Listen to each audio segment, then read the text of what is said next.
Back on record, State versus Davis, C-377-407. Looks like we have the jury lined up. Anything we need to address before we bring them in? Not from the state. Mr. Sam? Yeah, we do have one request of the court. I Okay. understand that the state will be putting on a witness that actually has a medical appointment back in California tomorrow. Okay. And so as a result, I would like to be able to do my cross after they present all of their direct evidence, which would include the recording that will be played with regards to an interview with Mr. Davis. But I'd like to do that at the end instead of in the middle like we did yesterday or the other day with Detective Miller. There were questions I wanted to ask Detective Miller that I just couldn't do after the recording had been played. And so I understand that this Detective Dupree, would be in California tomorrow for the appointment. So you would rather, he's going to be back in California, but you still want to do it via Zoom? Sure, yeah, because I don't want to miss with this appointment on. So no objection to him doing it via Zoom, but you want the state to present all of the information that they're presenting through him, and then you do your cross? Yes. Okay. I think we can accommodate that, right, State? Well, I mean, there is approximately 5 hours worth of recordings with him. Once it's into evidence, our choice to play it, whether he's on the stand or not, is when we decide to play it. Okay. During the trial. I explained to Detective Dupree that I planned to do my direct and his cross-examination today because I knew that he had to be out of here. Okay. I don't think he'd be opposed to subject to recall with Mr. Samt if he wants to go and would come back on by Zoom, but I am opposed to the idea that they're going to control the way we present our evidence. We'll do direct, we'll do cross. If there's anything he wants to additionally have from Detective Dupree, I don't think that he would necessarily be opposed to getting on a Zoom in his case. All right. Do you guys want to talk to him real quick to see if he can be recalled?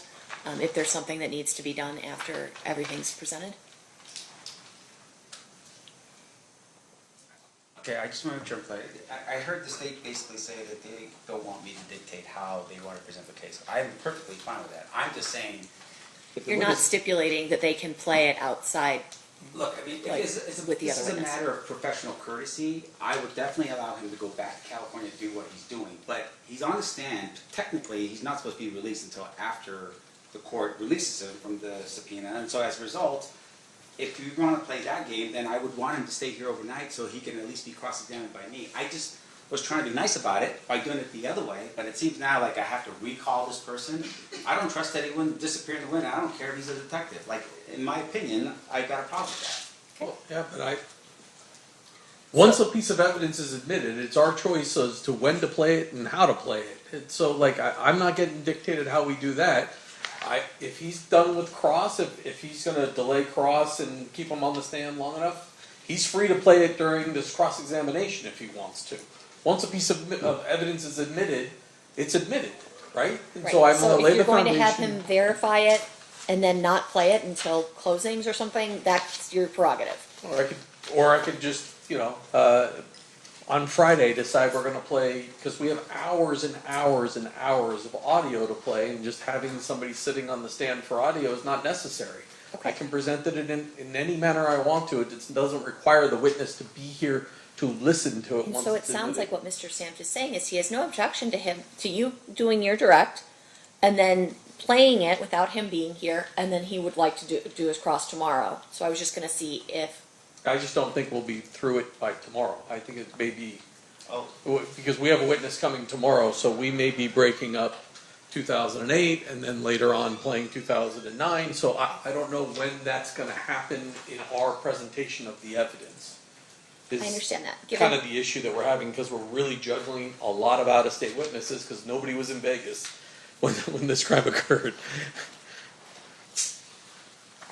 So Mr. Samt, what I'll do is after you listen to, when the state is done with their direct, and they've admitted what they want to admit and they say that they're done, I'll turn to you and you can let me know if you want to cross-examine now or if you want to ultimately recall him on your own for your presentation. And There's a little bit of a regret with regards to Detective Miller, and I do understand there were some audio-visual problems with his connection, right, in terms of his... There were questions that I look back and listening to this video or this audio that I should have asked him that I didn't ask him. I do not want to fall into that same regret with regards to Detective Dupree. So I just know that there will be questions. Do you want me to ask? Do you want me to ask then? I was just trying to get somebody to figure out if he would be available at a later time for recall. That's all I'm trying to do at this point, so that I can see what my options are. Can we? I'd be happy to go out and talk. I think he's in the back. So if you guys want to talk to him and see if he has a time afterwards, I understand your concern. I understand your point that we can just admit it and play it at closings, essentially. We don't, once something's admitted, you can play it whenever you want. That is true. You also may have questions that get formulated after the item is presented. So let's see if there's a possibility for him to be recalled at all at any point. I have no problem with doing that, Okay. but I don't know if he's available. Yes, ma'am. So go check with him, and then we can come up with a plan.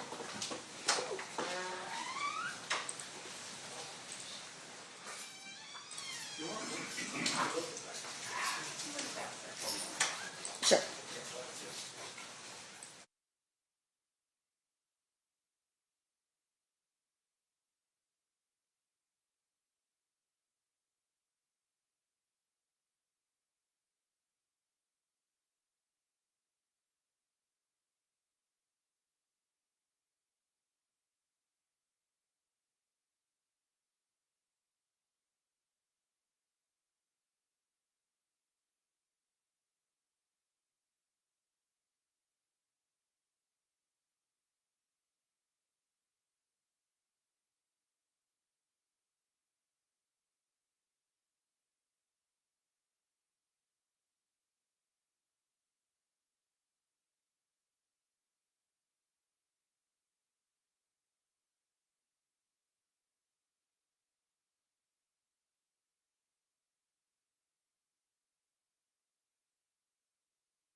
Detective Dupree has agreed to be available Friday morning. Okay. If Mr. Samt has any additional questions by way of Zoom, we figure by then we'll be through the two statements. I appreciate it. Thank you, guys. All right, perfect. So looks like that's been resolved. Anything else we need to address outside the presence? Not from the state. All right, let's bring the jury in. Captain Jury? This is a different issue.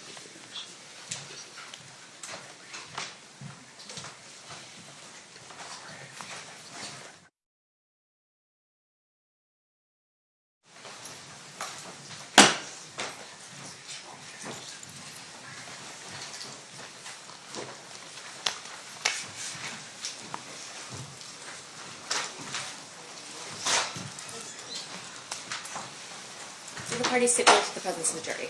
Yes, Your Honor. Yes, sir. Okay, you may be seated.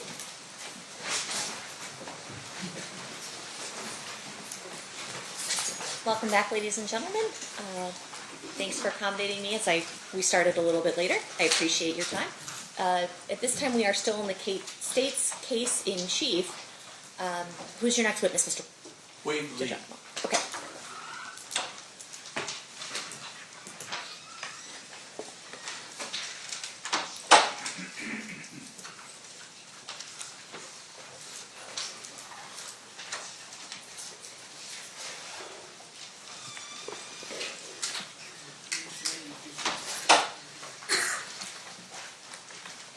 solemnly swear the testimony you're about to give in this section shall be the truth, the whole truth, and nothing but the truth, so help you God?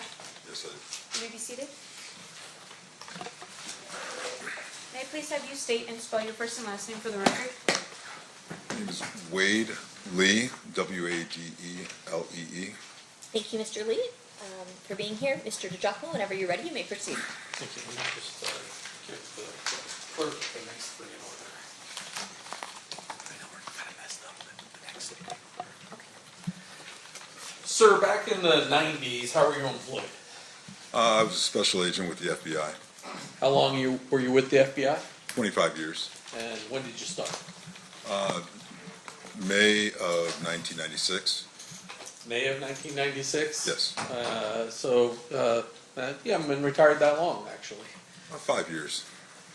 I want to direct your attention to the 1997, 1998 time period.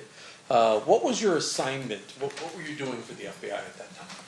I was assigned to a squad that was working a State Streets Task Force. I was on basically the Violent Crimes Major Offenders program, working gangs in South Central LA. And you said Project Safe Street, and that's a federal task force that has multi-agency people on it? Yes, that's correct. The way it was generally organized, there were several squads in LA, the LA division of the FBI, that were assigned to different regions of the area, the territories. My squad was assigned to the Watts area of Los Angeles, South Central. And as part of your duties, did you have a partner by the name of Agent Holiday? Yeah, Todd Holliday, yes. Did there come a point in time when the two of you, along with other members of your squad, begin an investigation into a criminal street gang by the name of Grape Street? Yes, it Can you was explain to the ladies and gentlemen of the jury what Grape Street is? Grape Street. The Grape Street Crips was a large gang organization that operated out of the Jordan Downs housing projects in Watts. It was basically believed to be the largest Crip set in all of America. And our squad was working the violent aspects and drug dealing and aspects of that organization. As part of your investigation into Grape Street, did you come across a person that you identified as Duane Davis? Yes, And do you see Mr. Davis here in court today? yes, I do. Can you point him out and describe something he's wearing? It's the gentleman sitting in the at the defendant's table with the blue shirt and tie. And how is it that you came across Mr. Davis? During the course of our investigation with Grape Street, when you're looking at the organization, there was numerous techniques that we used for investigating, whether it was informants, wiretaps, surveillance, active interviews, and things of that nature. During the course of that interview, Mr. Davis kind of came under the umbrella under the course of our investigation of one of his associate family members by the individual of the name Rodney Blackman. And did Rodney have a nickname? Speedy. During the time period that you're doing this investigation, well, let me ask you this. As part of Project Safe Streets, as well as being assigned to the Watts area, were you aware of the various gang sets and their Yeah, I mean, while our squad was working that investigation on Grape Street, you always would have crossover in other areas. For example, in Watts, there were 3 main housing project areas.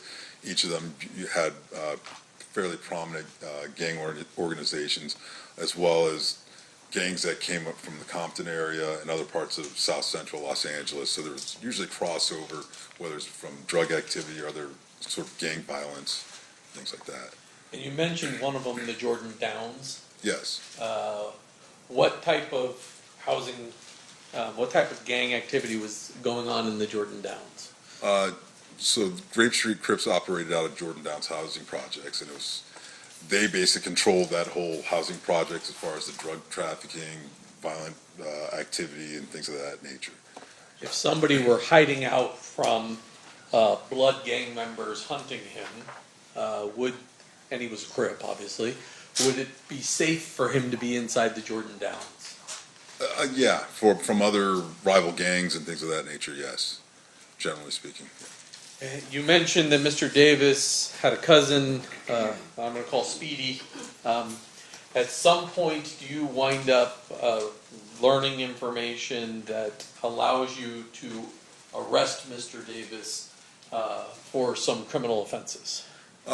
Yes, part of our investigation while we were up on Mr. Blackman, there was a period of time when Mr. Davis actually was staying with Blackman. It was actually after the Tupac Shakur murder. During the course of our investigation of the Grape Street Crips and of Blackman and things like that, we were able to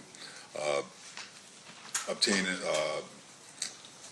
information and evidence to develop a case against Mr. Davis.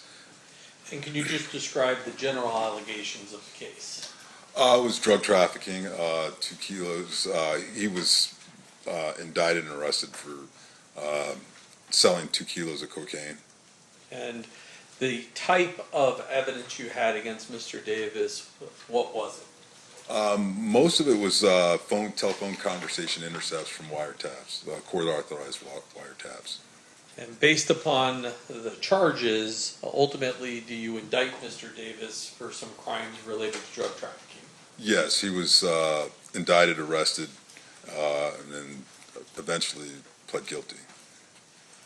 The type of sentence Mr. Davis was facing when he was indicted, what kind of ranges are we talking for those kind of charges?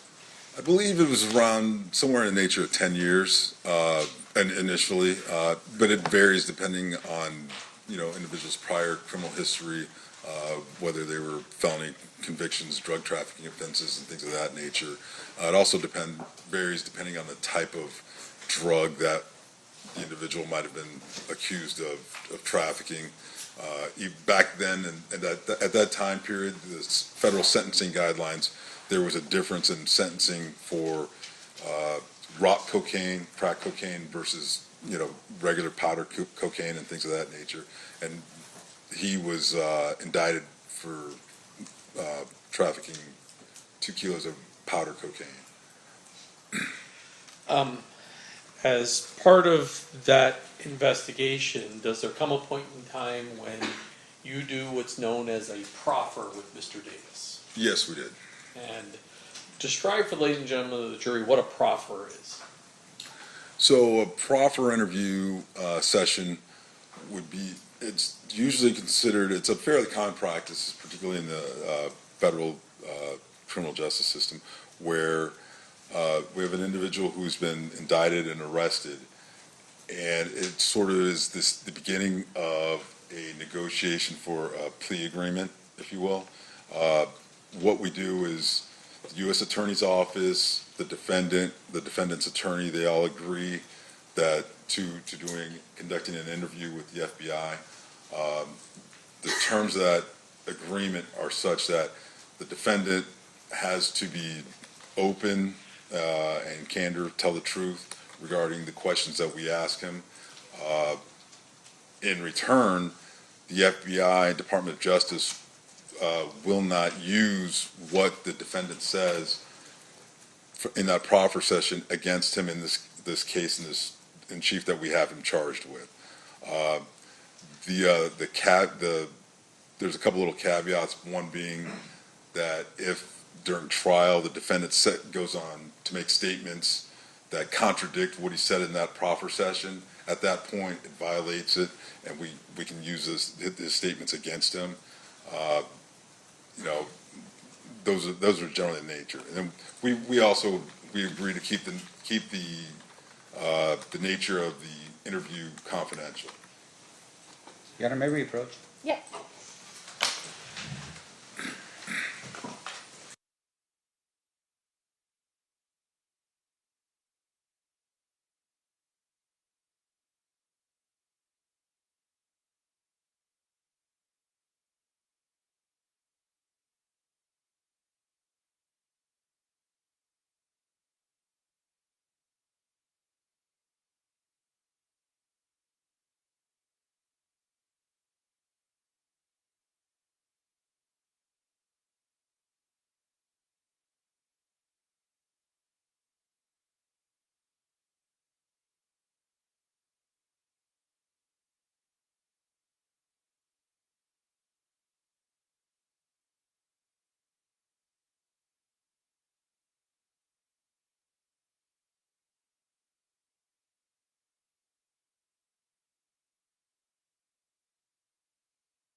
right, Mr. Duffy, you may proceed.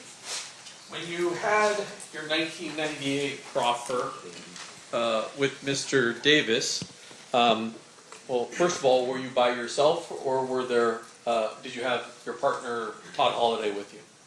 Todd Holliday attended, as well as Assistant United States Attorney, along with the attorney for Mr. Davis, who were also there. And what was his name?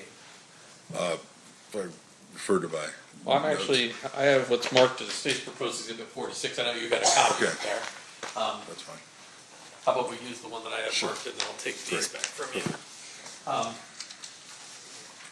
Would reviewing those notes refresh your recollection as to the name of his attorney? Yes, Edie Fall.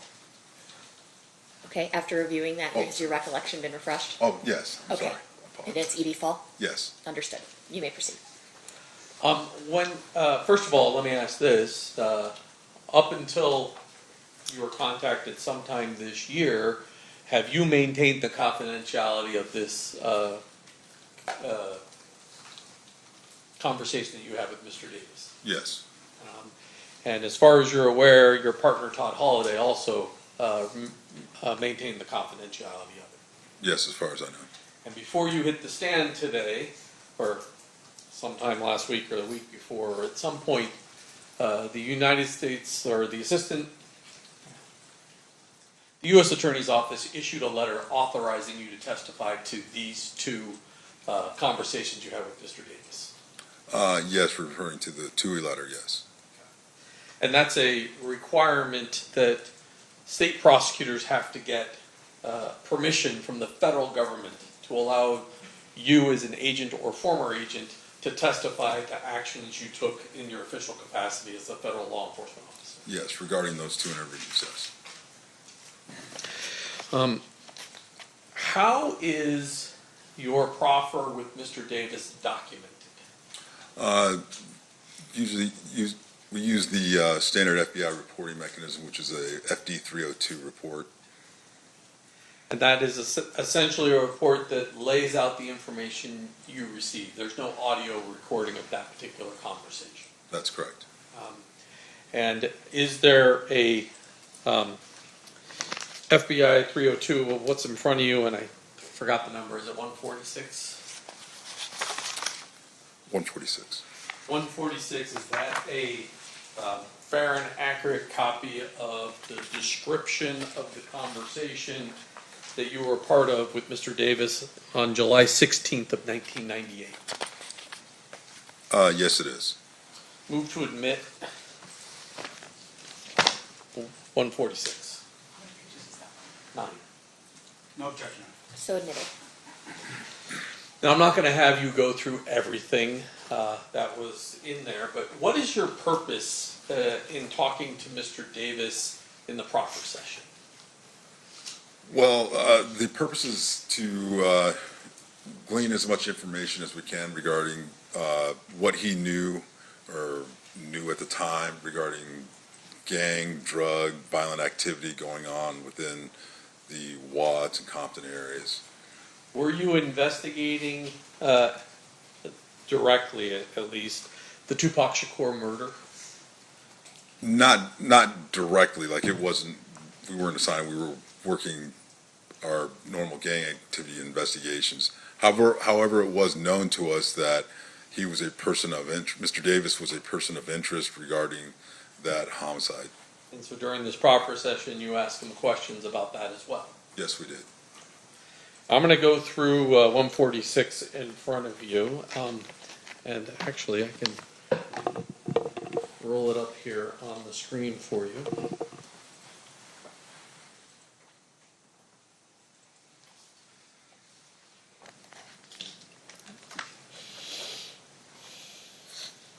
Oh, well, it would help if I plugged the computer in.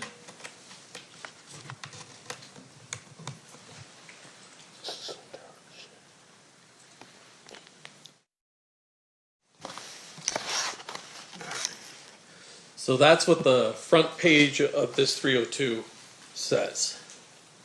Is confidential and has the date and a description of who the people that are present for this particular proffer are. That's correct. the very first part of the interview, and let's close that.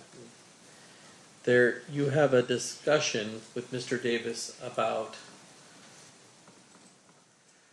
an individual called Zip. Tell us what he tells you about this individual Zip initially. Initially, that Zip was an individual from New York who was a pimp who controlled girls, numerous girls, sold marijuana. He did just mention that Zip was involved in PCP trafficking, and that Davis at one point arranged for an individual by the name of Patrick Bernard to give Zip some PCP. So Zip came from New York to LA to conduct the transaction. And did he also mention how he met Zip? Yes, he said he met Zip at a baseball game somewhere in approximately 1993 or 94. There was an individual named Fats who's also at the game that introduced Davis to Zip. And then he talks to you a little bit about who Fats is. Yeah, Fats was a large cocaine supplier who operated in the west side of LA. He was also known as Flint. Davis associated with Fats prior to 1994, up until basically the time, I guess, where Fats was arrested and taken into federal custody. I'm going to skip past some Fats. There's a or part of this conversation, a person by the name of Wayne Day comes up. Do you know who Wayne Day is? Yes, Wayne Day was actually arrested by the squad that I worked on, the Safe Street Task Force. He was a large-scale drug dealer, drug trafficker in the Watts area of Compton with Grape Street Crips. And does Davis describe his relationship as it relates to Mr. Day? Yes, there was. He mentioned that they were related. That Davis had an uncle who was the uncle of Wayne Day. Is how he described it. And then there's a conversation in this next paragraph where Mr. Davis makes mention of Mr. Day having Compton sewn up. What does sewn up mean? Well, in terms of having control of all the drug trafficking in that specific area, and actually, there was agents mentioned to him that Wayne Day had Compton sewn up, and Mr. Davis said actually that he had part of Compton sewn up, that he didn't have the south side part that Davis operated in. And then does he tell you what his role is in the south side part of Compton as it relates to drug trafficking? When you say he, you're referring to Mr. Davis, sorry. That Mr. Davis had that side of Compton handled as far as the drugs. And did he talk to you about who handled the north side of Compton? Yes, he did. It was an individual who was a former Compton PD officer by the name of Reggie Wright Jr. Right. I'm going to drop down a little bit here to the part where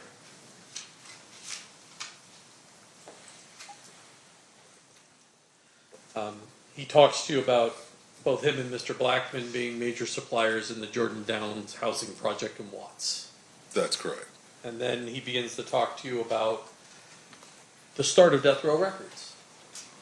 Yeah, again, that was all part of the, overall investigations that we were looking at as far as the gang activity and things of that nature. And he mentioned there was an individual by the name of Harry O that provided money to start the Death Row Records. Also, what's his name? I believe Patrick Johnson provided approximately $80,000. Actually told Davis to give $80,000 of that money that Davis owed to Johnson. from previous transactions to Johnson's girlfriend, so that money could be used to start Death Row Records. And he also explains Marion Suge Knight's role and his connection to the Blood gang members. Yes, he did. He said that Marion Knight had gained control of the North Compton drug trade, and that he was associated with a bunch of the Blood Street gang members, like the Mob Pyrus and such. And they were, the Knight was getting them in and out of, getting them out of jail, bailing them out, and they would cooperate with Knight. And basically, when Knight goes to prison, he tells you Reggie Wright kind of takes over. Yeah, Reggie Wright Jr. took over the organization after Suge Knight was arrested.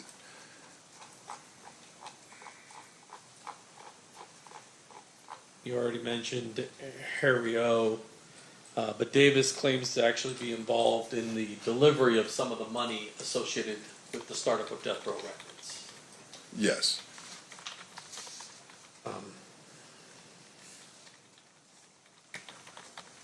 Jump down.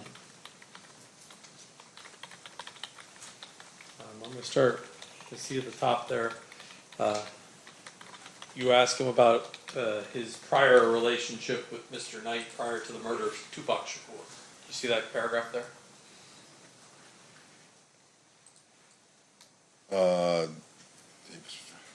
Yeah. I mean, Davis said that he told us that he never had any issues with Suge Knight or any of those individuals prior to the incident in Vegas with the killing of Mr. Shakur.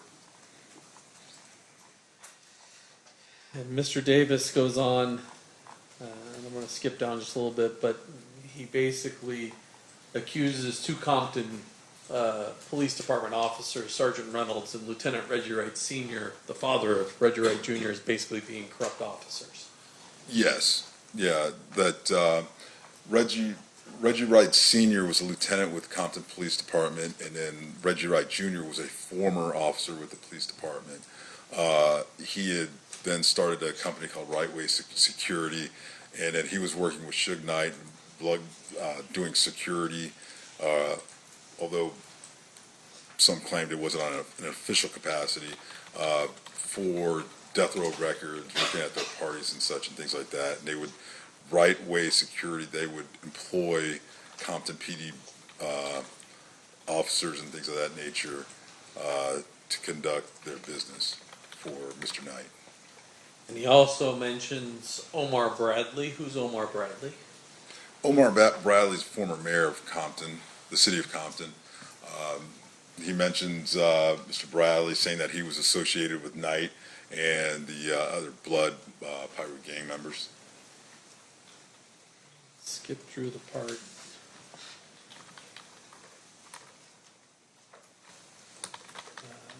Top of page 4, he provides information, or at least asserts that Reggie Wright Jr. is distributing drugs out of a particular location, and even names some people that are helping with that. Yes, he stated that Reggie Wright Jr. Had a drug distribution location, an auto body shop called Untouchables, that was located at the corner of Alondra and Washington in the city of Compton. There was the shop was owned by an individual by the name of Melvin Hurd, and then Hurd, a guy by the name of G. Ray and Jim helped distribute cocaine from the shop. He also mentions some people that work for Reggie Wright Jr. and assisting in the cocaine distribution. Yes, he stated that Reggie Wright Jr. had an individual by the name of Mob James, who was a member of the Mob Pyru street gang, individual named Flip, who distributed out of a shop location on Compton Boulevard, and Harris. There was an individual known as Buntree, but we at the time we wrote it out as Bump Tree, but we believe that actually was an individual known as Montreal or Alton McDonald? Yes. Buntry, B-U-N-T-R-Y? Yes, Alton McDonald, who was the brother of Mob James, which is James McDonald. Also another individual named Trayvon Lane, who was a Mob Pirate gang member, and then Kevin Woods. And then they can kind of read this themselves, but at some point he talks about an incident that occurs at a neighborhood mall involving a person named Marcus. What does he tell you about that?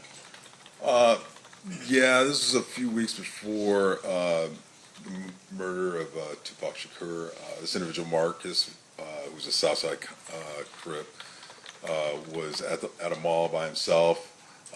Several blood street gang members attacked him and started beating him up. Then an individual, Mr.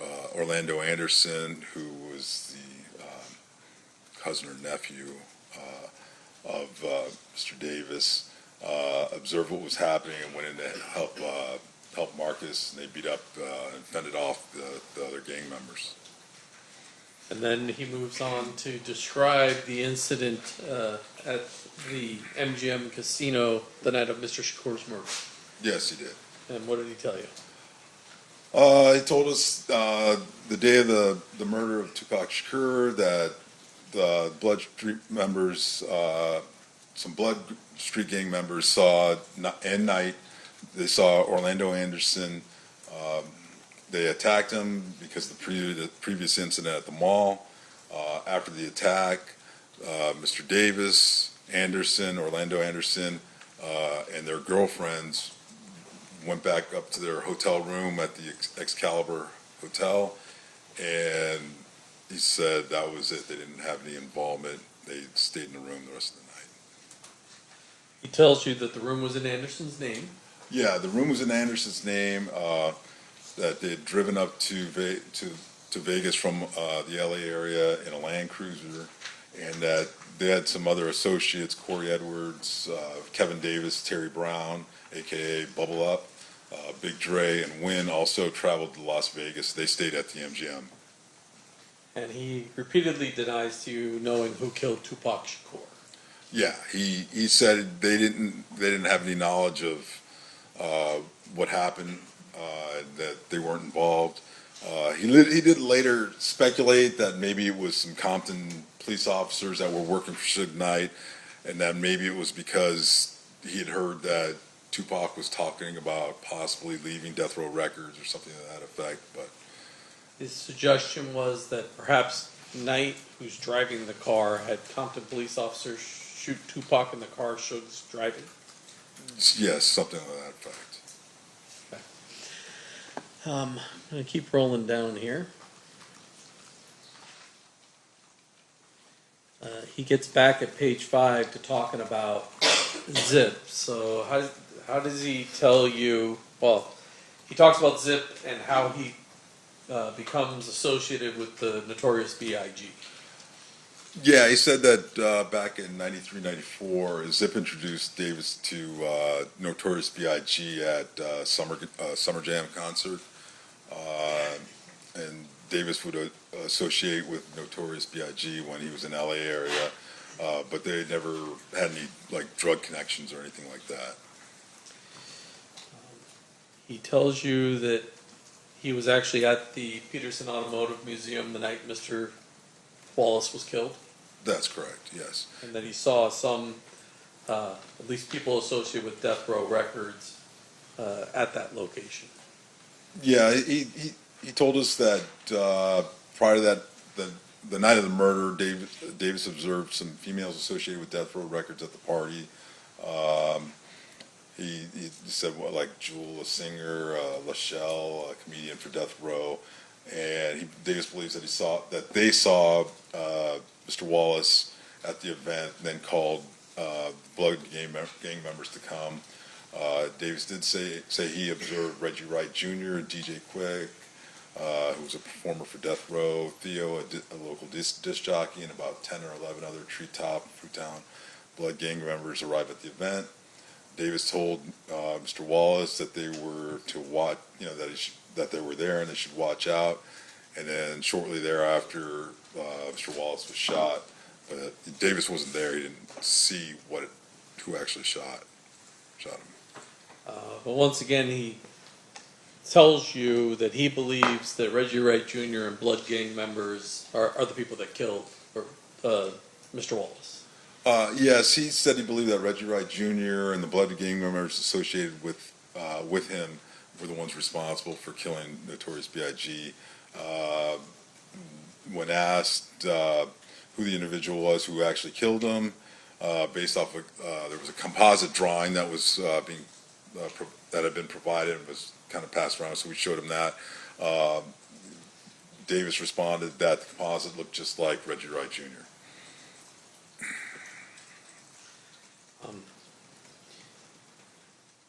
Do you remember the day that you arrested Mr. Davis on the indictment? Yes. What day was that? I believe it was May 28th, 1998. Was it the day before the Orlando Anderson's killed in his own shootout Yes. in California? Yes. And Mr. Davis talks to you a little bit about that without going into the specifics, but he talks to you a little bit about how Mr. Anderson wound up dying. Yes, he did.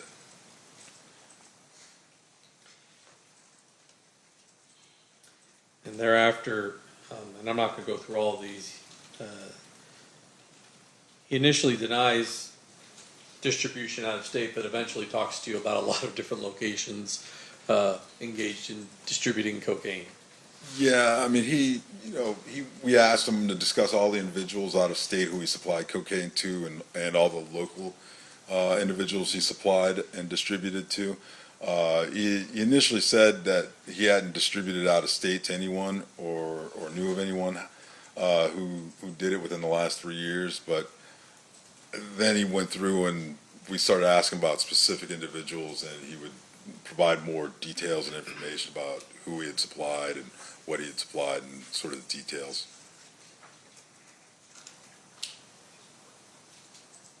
One of the people he talks about is Primo. Yes. Primo was an individual that he bought cocaine from, like his supplier of kilos of cocaine. Anywhere from 11,500 to 12,500 a kilogram. Primo fronted Davis one point up like 200 kilos of cocaine at a time, and then Davis would go out and sell it and then pay Primo back.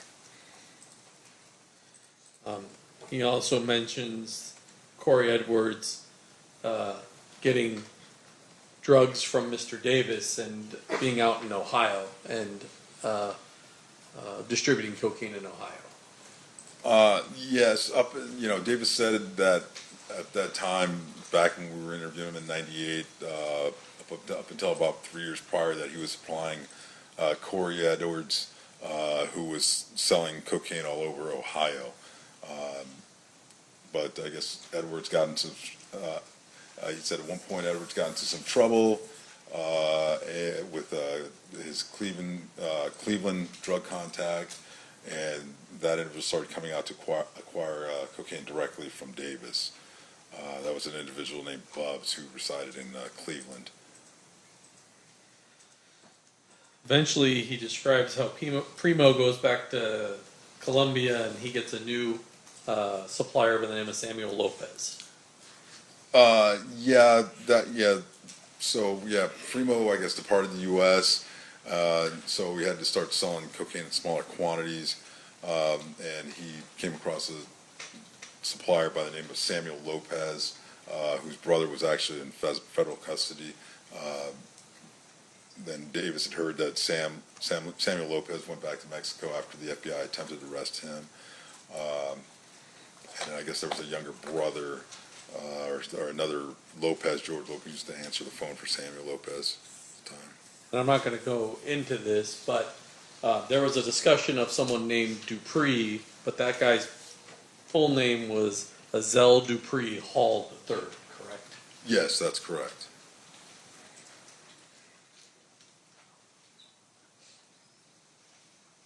He talks specifically about the phone calls that you were playing for him, that you had captured him on the wire. That's correct.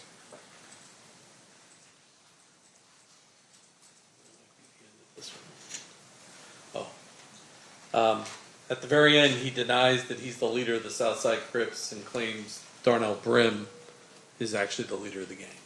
Yes, he's, even though he had said that he was large scale, basically a drug trafficker on that south side of Compton, that Darnell Brim was actually the head of the gang, if you will. Okay. Now I want to move on. Shortly after that conversation that you had with Mr. Davis, did he enter a guilty plea to some charges and get sentenced to 70 months in federal prison? Yes, he did. That's a little less than 6 years, so he got some benefit from talking to you from what the...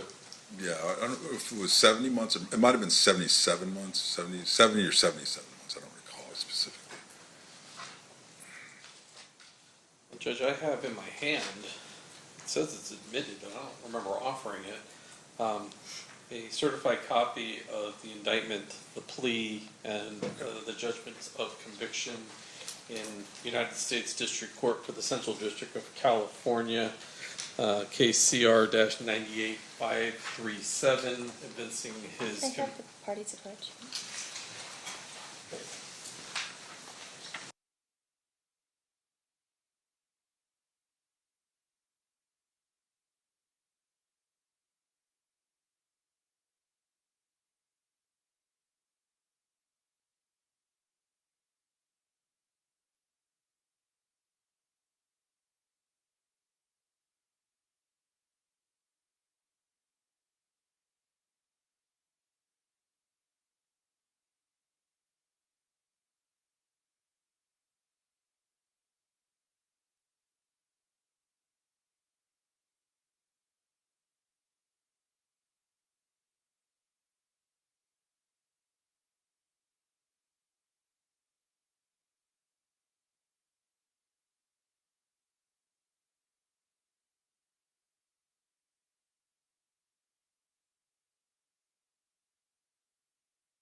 All right, that will be, apparently was admitted as 75, but it will be admitted formally as 75.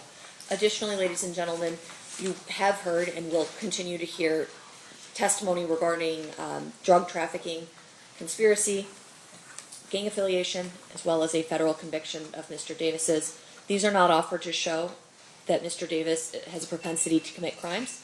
Instead, they are offered to establish credibility of the statements made by defendant in relation to this case, as well as motive and identity. Mr. DiGiacomo, you may proceed. Thank you, Judge. Now, after Mr. Davis goes to federal prison, Hang on one second. They're not offered to show propensity to commit crime, and you are not to consider them for any propensity that Mr. Davis has any propensity to commit crime. You may proceed, Mr. DiGiacomo, sorry. I phrased that wrong. subsequent to Mr. Davis going to prison, do you and your partner, Todd Holliday, go to federal prison and have just a voluntary conversation with Mr. Davis? Yes, we did. We went Is to it- Is that situation different than the proffer situation? it is in that it's a strictly voluntary interview. His attorney, the U.S. Attorney's Office, were notified of us contacting him because he's in custody. But the terms of the proffer, it's not the same as the proffer agreement. It's just a normal, regular interview. But once again, you do promise him confidentiality during Yes. that conversation? Yes, we did. And up until the U.S. Attorney authorized you, you maintain that confidentiality? That's correct. I'm showing you what's been marked as state's proposed exhibit number 149. Is that the 302 that describes that particular conversation? Yes, it is.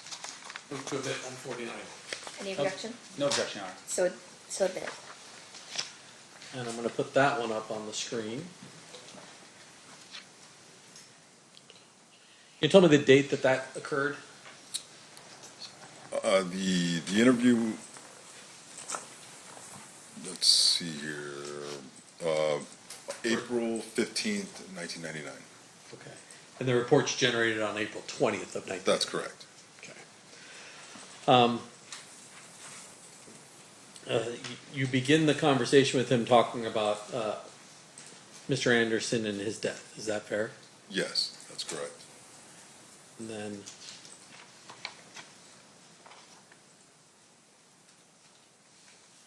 Mr. Davis tells you he's not aware of any motive for why blood gang members or individuals associated with death row records would have wanted to kill Anderson. That's correct.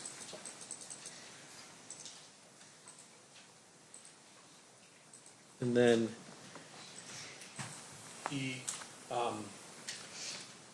repeats that he had nothing to do with either Tupac Shakur or Christopher Wallace's murder. Yes, he said that himself and Mr. Orlando Anderson were not involved in the shooting death of Tupac Shakur, and as well as anybody else that he was associated with, and with Tupac or Mr. Christopher Wallace, Notorious B.I.G. Does he speculate again as to who would have been involved in these two murders? Well, he said, he told us he didn't know who killed the two rap stars, but that he believed individuals from New York associated with Puffy Combs or individuals associated with Death Row Records could have killed Shakur, and that individuals associated with Death Row Records killed Mr. Wallace. And then he talks a little bit of the gang war that occurs shortly after the murder of Tupac Shakur. Yes. Basically, he said that there was a conflict between Davis and Mr. Marion Knight that resulted, as a result of the shootings, that the conflict, there was basically a war going on between Southside Compton Crips and Compton Blood Pirate gang members, stemming from the mall altercation with Marcus Nunn and Orlando Anderson and other members of Southside Compton Crips, along with the Compton Blood gang members. And he claims the reason that people believe that Orlando Anderson is the killer is that he asserts the Compton police is telling people that. That's correct. He made comments that he believed that Compton PD members were putting out rumors that Orlando Anderson and them were involved. Do you confront him about Mr. Anderson, the attack, and him being upset about that particular attack? Well, I mean, we asked him about that, about the whole escalation of incidents, because of the gang activity, the incident at the mall, then at the MGM Grand, then obviously the shooting of Tupac and things of that nature. Mr. Davis said that Davis and Anderson were upset after the casino's attack on Anderson, but they weren't going to strike back with so many police officers around that they would have struck back once they returned to Compton. So he indicates to you that he's angry enough to do it. It's just he planned on doing it back in Compton, which instead of in Las Vegas. Yeah, if they were, apparently it was because of police presence in the area, something of that nature. I'm not going to go through all the rest of this. The jury can read sort of the rest of this. Let me just check the very bottom.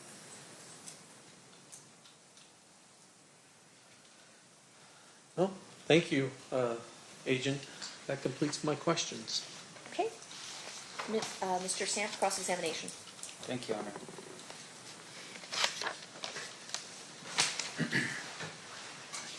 It's no longer special agent, or it's still special agent? Either way is fine. All right.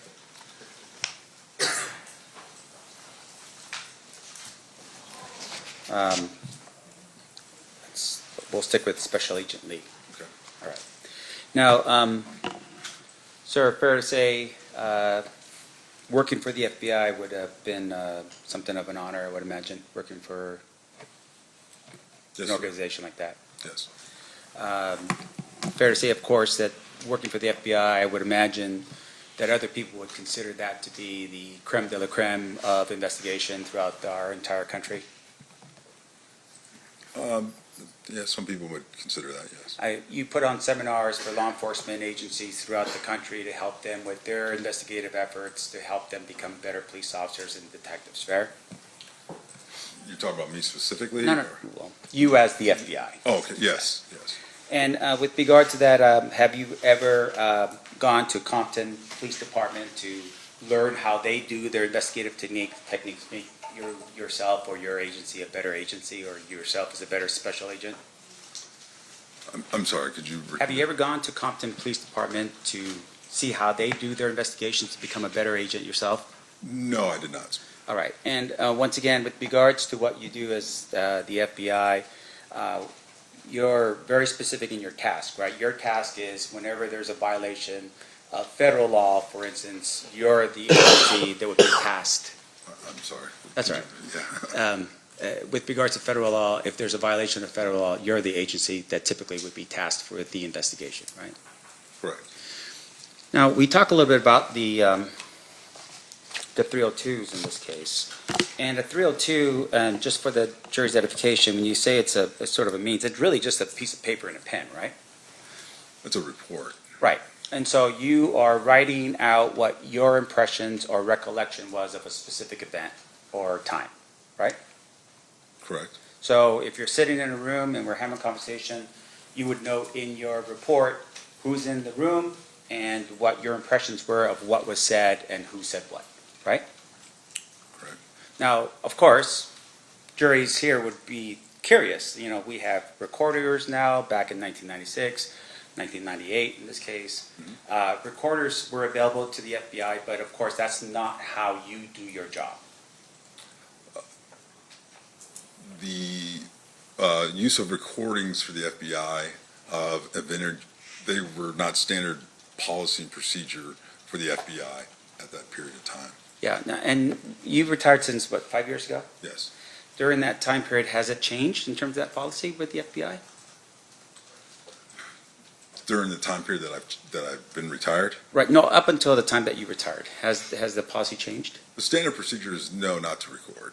Right, and so as a result of that, any recording that's done is typically not what the FBI does, right? You still focus on pen to paper recollection onto a 302.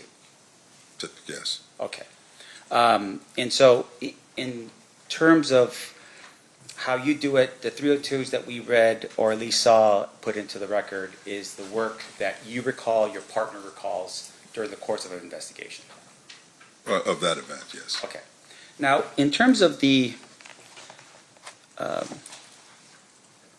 task force here. We talked a little about the task force project, Safe Street, is that what it was? Yes? Yes.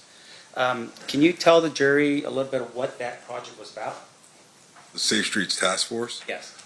So it's a compilation of multi-agencies directed to address gang activity within specific areas. So the Safe Streets Task Force initiative is a national initiative, but then there are fundings and directives that are sent to specific areas to address areas of high crime committed by gang activity. Okay, and I would imagine gang activity would include violent crimes Correct. as well as, say, in this case, drug dealing, Drug trafficking, yes. as long as it's associated with gangs. Yes, primarily so, yeah. Because of course you do have the DEA that also runs their own investigations as well. DEA, ATF, Yeah. yeah, we work with them. Now, in terms of about this task force, can you tell us at the time when you were operating on it, who was on the task force? Oh, I mean, there were several agencies in terms of specific agencies. Well, just in terms of your working with other people, do you recall at all who it was that was working on the task force with you at that time? Well, there were members of Los Angeles PD. We've had, I believe there was ATF.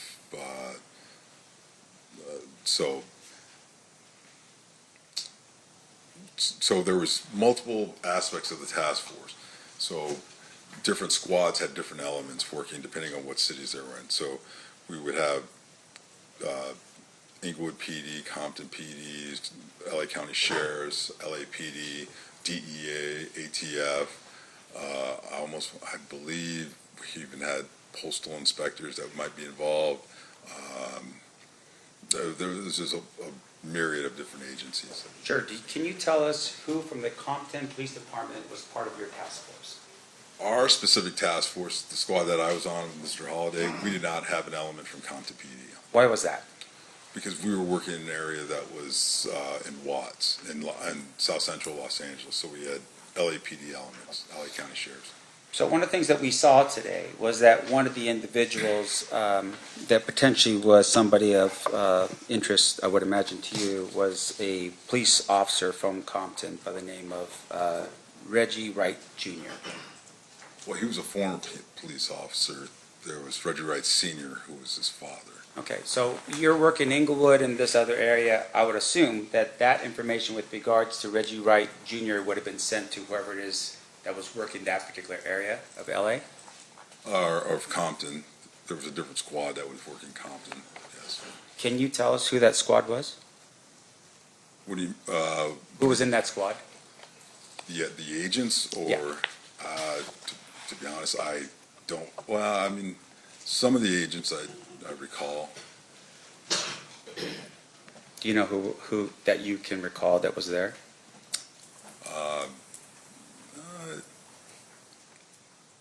At that specific time, I'm not there was an agent, Elliot. Mike Elliott? Michael Elliott? Yeah, he worked down there, yes.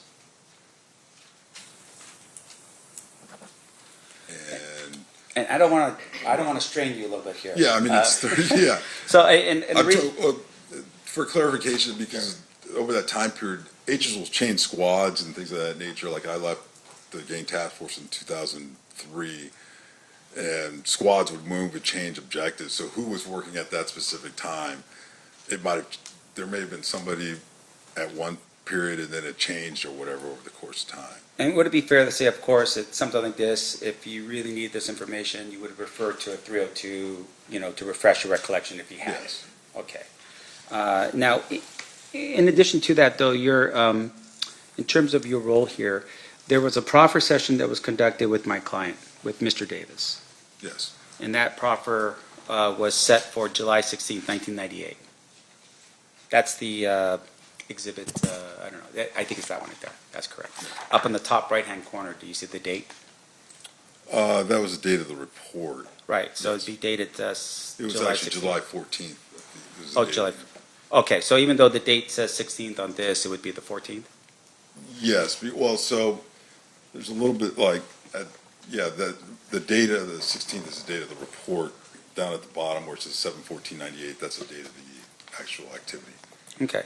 And you're meeting with Mr. Davis, and specifically, you're meeting with him in terms of, under the task force, which was gangs and whatever they're doing that's crime related to gangs. Is that what we were doing at this point under the Safe Street Task Force? Okay. And so when you meet with Mr. Davis, there was an understanding at that particular point that, hey, whatever you're going to tell us, we're not going to prosecute you for? Is that what was happening on that date? Under the proffer agreement, yes. Okay. And that proffer agreement, of course, does require the approval of the United States Attorney's Office that would be responsible for that area, right? Yes. And in this case, that person would have been Assistant United States Attorney Michael Terrell. Correct. Was he present for that meeting? Yes, he was. Okay, so it's you, your partner, another FBI agent, as well as Special Agent Michael Terrell. Assistant United States Attorney Mike. I'm sorry, Assistant United States Attorney Michael Terrell. And in that meeting, there was an understanding between Mr. Davis and his attorney that whatever was going to be said was not going to be used against them. Unless he came out and testified and said something that was contradictory to what he said in the proffer agreement, yes. Sure. Now, once again, we're talking about the federal government here, right? So was there an actual proffer that was signed by the parties indicating the understanding that you're telling us right now in terms of what was the terms of the agreement?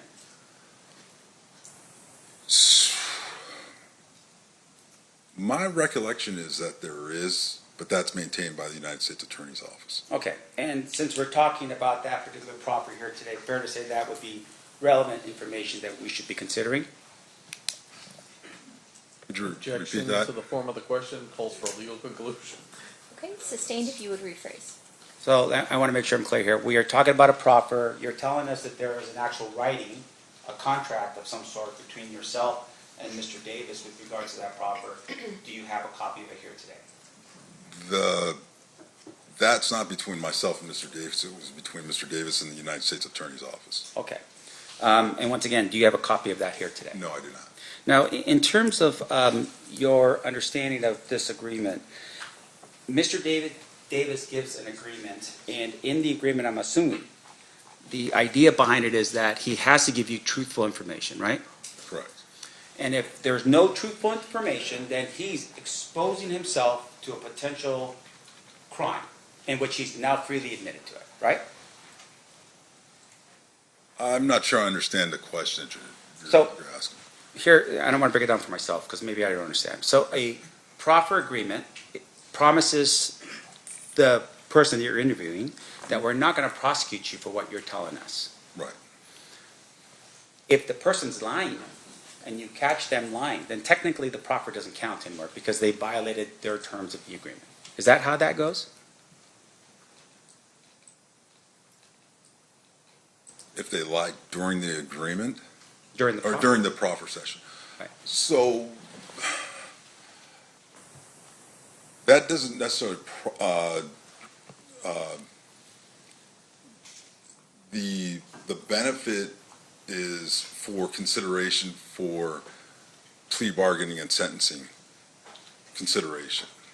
So if the individual who is being interviewed during the proffer session shows a lack of candor, lies, and things of that nature, then the consideration for a plea bargain, plea agreement, will be considered by the United States Attorney's Office and what they will offer to that defendant.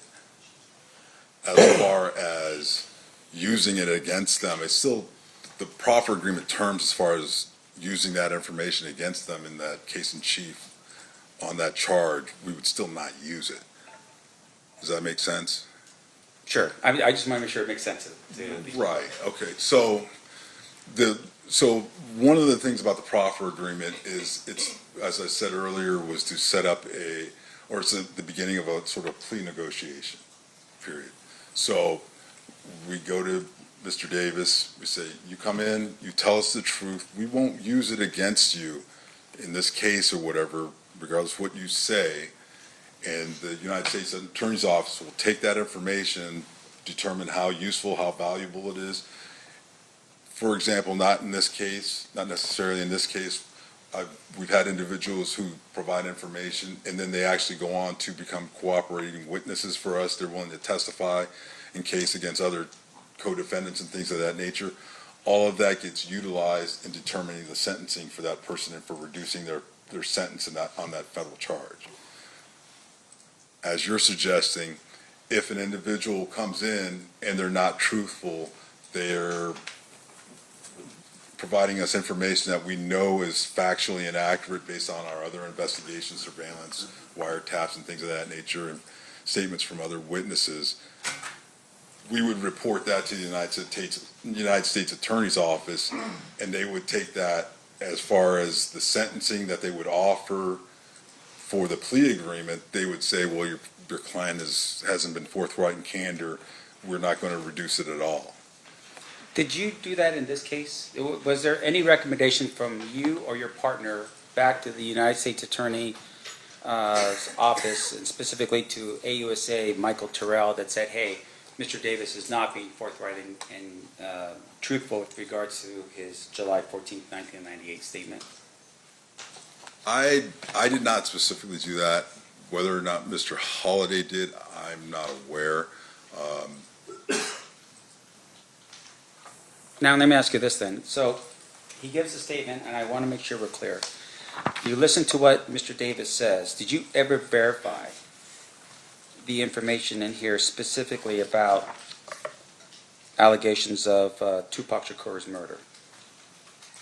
Verify in terms of what? Well, for instance, in the document that would have been the your 302 that's dated as of July 14, 1998, there's an indication here, for instance, that at the Las Vegas casino, Davis's girlfriend, and Anderson's girlfriend walked or went up to their hotel room at the Excalibur Casino. Now, once again, this is 1998. The death of Tupac Shakur was in September of 1996. Right. Did you ever verify that information with Las Vegas to see if either, and in this case, what the 302 indicates is that the room was in Anderson's name. Did you verify that to be true? I did not specifically know. Okay. And then with regards to the way in which he describes, Mr. Davis, how they got to Las Vegas, he says in here that they drove to Las Vegas in a Land Cruiser. Any particular reason? Did he have a Land Cruiser? Was there any verification of that information? I did not verify that, no. Now, in addition to that, he had indicated that Corey Edwards, Kevin Davis, Terry Brown, and Big Dre, or AKA Big Dre and Wynn had also traveled to Las Vegas. Did you ever verify if any of those individuals went to Las Vegas? No, I did not. And whether or not they stayed at the MGM Casino? No, I did not. Okay, so once again, for the jury's edification, shooting takes place in September of 1996. You're getting this information from Mr. Davis on July 1998, right? Yes. About a year and, Right. 8 months, 9 months, something like that.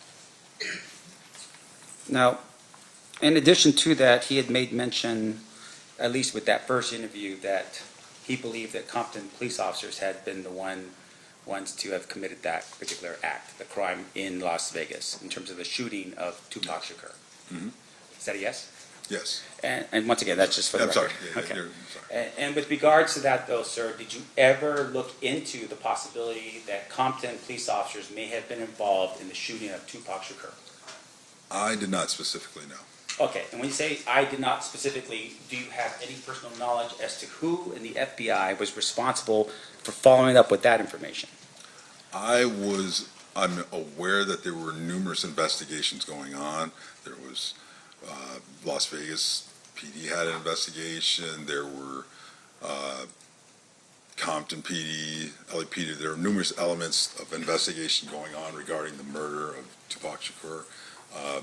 Regarding Mr. Davis, our squad, and what we were investigating regarding the gang activity and the drug trafficking and the charge that he was on, I was not specifically tasked to follow up and track that down. Who did, I'm not aware of. Now, fair to say though, of course, if you are become aware of a crime like that, you would report the information that you have to whoever the responsible investigative agency would be, right? Correct. You're not just gonna hold on to that information and just keep it to yourself, right? Correct. Or ignore it. Correct. So in this case, for instance, you share with us that there were wiretaps that were being done of Mr. Davis's phone during the time period that you were investigating. You recall that line of questioning? Yes. Now, a wiretap is not the same as a pen register, right? Correct. And just for the ladies and gentlemen of the jury, pen register is just numbers that you just, that you keep recording in terms of what number is calling out, what number is being received. Correct. And then an actual wiretap is when you listen to phone calls where people are talking on the phone without you telling them that you're doing so, right? Correct. So with regards to the information that you received and the phone calls that you had, were there any phone calls at all in which this guy over here, Mr. Davis, somehow admitted or said anything along the lines of that he was either involved in the murder of Tupac Shakur or that he was even in Las Vegas on the day it happened?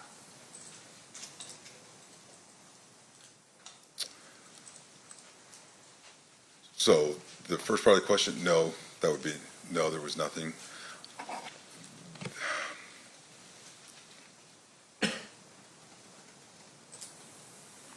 Regarding the second part, being in Las Vegas, I believe, my recollection is that there was conversation about being in Vegas and coming back to Vegas after the incident, the incident being the murder of Tupac Shakur, but that was it. Okay, and once again, I don't want to put any real pressure on you. This is 30 years ago. Right. So in terms of that kind of information, that would have been at least given to somebody that would have been interested in knowing whether or not, you know, Duane Davis was in Las Vegas at the time of the shooting of Tupac Shakur. Fair? Yes. And as far as you can recall, without looking at any notes to refresh your recollection here, that was never done. Can you repeat that? Sure. Did you personally ever make any calls to either Las Vegas Metro, LAPD, or Compton PD specifically about, hey, there's information here that Keefe was in Las Vegas at the time of the shooting? Was there anything like that? So you asked the question and then you said something, then you asked a different, could you please? Is that the FBI answer to the question? I'm just, I'm let me break it up. Let me break it up. Did you ever make any calls to Las Vegas Metropolitan Police to say, hey, we've got some information here No. that Duane Davis, no.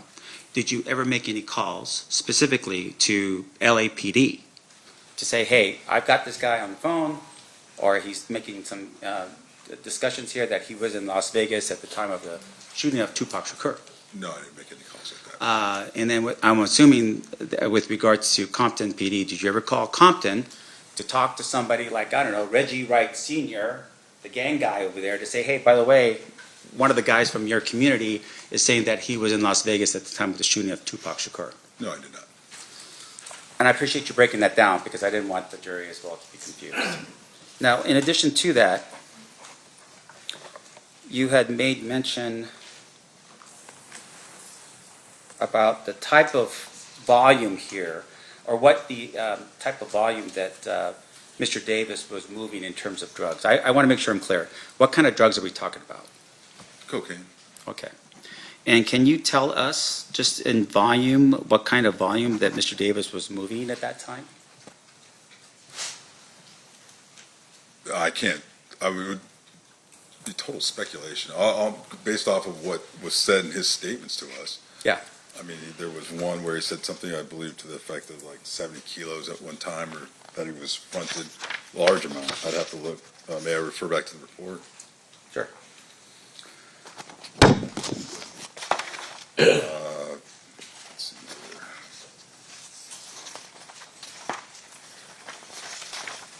I know there's one for 60 kilos. I'm just, want to make sure the jury understands.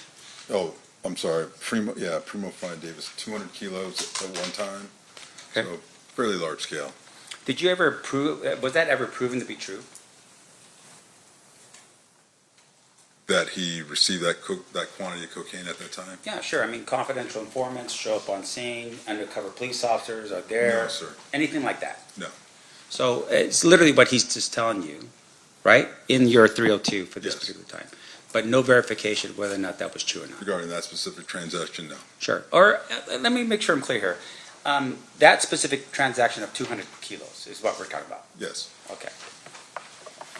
Did you ever see or have any understanding of whether he was moving 300 kilos of cocaine every month as a drug dealer?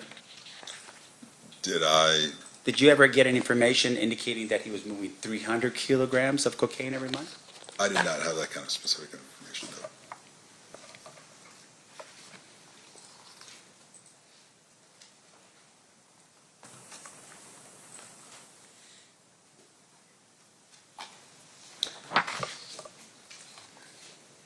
Now, in terms of Reggie Wright Jr., was there, I would assume that because it's not part of your area, did you refer that information to whoever it is that was part of the task force that would have covered the Compton area? That would be most likely, yes. Okay. And in terms of the Compton Police Department, fair to say that at some point they actually disbanded or they were shut down? Yes, that's accurate. And that would have been at what year? I roughly? don't remember specifically. It was somewhere in the late 90s, I believe, or early 2000 period. Okay. And why did they get disbanded?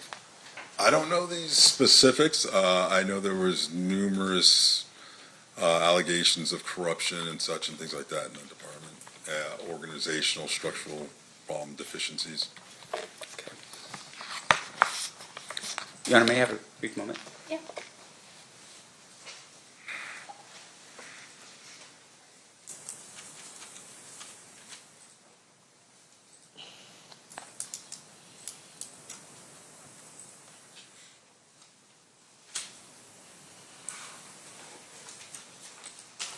So, you shared a little bit about the next time that you meet Mr. Davis, and that was at the prison.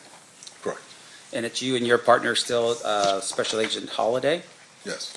And you go to that meeting, and he's sitting down having a conversation with you, right? Mr. Davis, yes. Yeah. And I want to make sure I'm clear. How much did you actually arrest him with in terms of the cocaine that he had? I mean, I'm assuming at some point he gets caught with cocaine, right? That's incorrect. No. Okay, so what happens? So are you specific, the specific case that we had him charged with? Yes. And arrested? Actually, no, he was not caught with any actual cocaine. We intercepted conversations between him and another individual where they discussed a transaction before, the price, quantity, and then there were discussions after the delivery, and then there was even discussion. What kind of prompted more of the discussion, there was the two individuals had, Mr. Davis and the other individual had a discrepancy over the quantity, the actual volume of the amount of cocaine. Okay. And outside of that, nothing to your recollection that was more specific about anything to do with cocaine? Like, he never actually got caught with it. He was just having conversations about it? Yes, that's correct. Now, in addition to that, when you're part of the task force, you are looking for potential issues with regards to violence. Is that correct? Yes. And in this particular case, had you ever come across any information in your wiretaps or anything like that of Mr. Davis putting out a hit on someone or green lighting some type of violent act to be caused against somebody? No.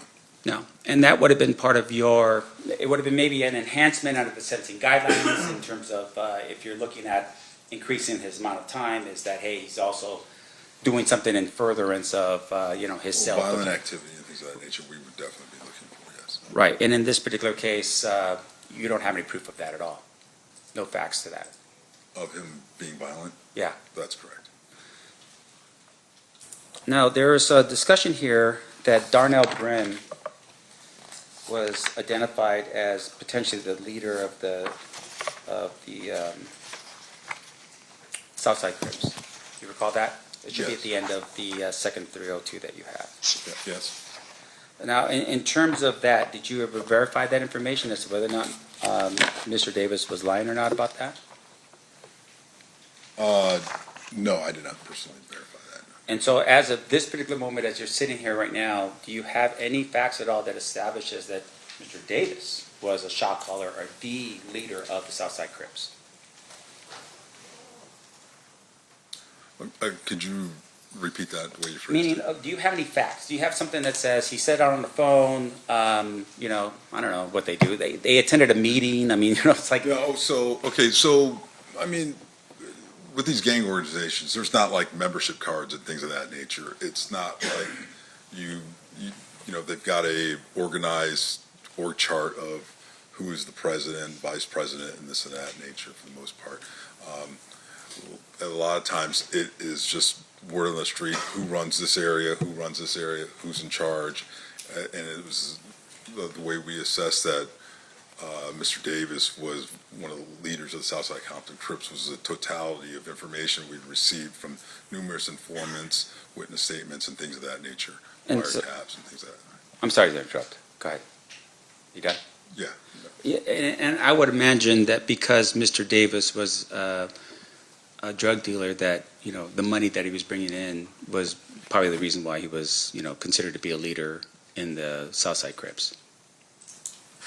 Because of the money that he was bringing in. Well, I mean, the drugs, right? I mean, that's Well, the really the volume value. of drugs. Yeah, I mean, the leader, the guys who are moving the most weight, the high volume drug sales are going to be generally speaking, the leaders. Right. They're the ones that the other guys are going to go to get their quantities and things like that for sales. Sure. And in this particular case, that's the presumption, right? It's because Mr. Davis was a drug dealer, he would be considered with some status within the Southside Crips. Well, I wouldn't call it a presumption. Again, it's a totality of statements from other individuals and the information that we got. I mean, it wasn't the fact that he was a drug dealer that all of a sudden alerted us and said he must be a high-level Southside Compton Crip. It was a totality of information from our investigation. Sure. Now, the word presumption, what does that mean, by the way? Presumption that you presume, you're making an assumption. But it's a little bit better than that, right? There are some facts that support whatever it is that you are throwing out there as the... That can be the case, yes. Now, in this particular regard, you talk a little bit about the Lakewood incident, right? It's in your report, I think, and I want to make sure on your 302, this would be... And, sir, if you run across it before I do, this would be page 4 of your 302, the date 7/14/98. Do you see where I'm at? It would be maybe the third, the 1, 2, 3, 4th paragraph down.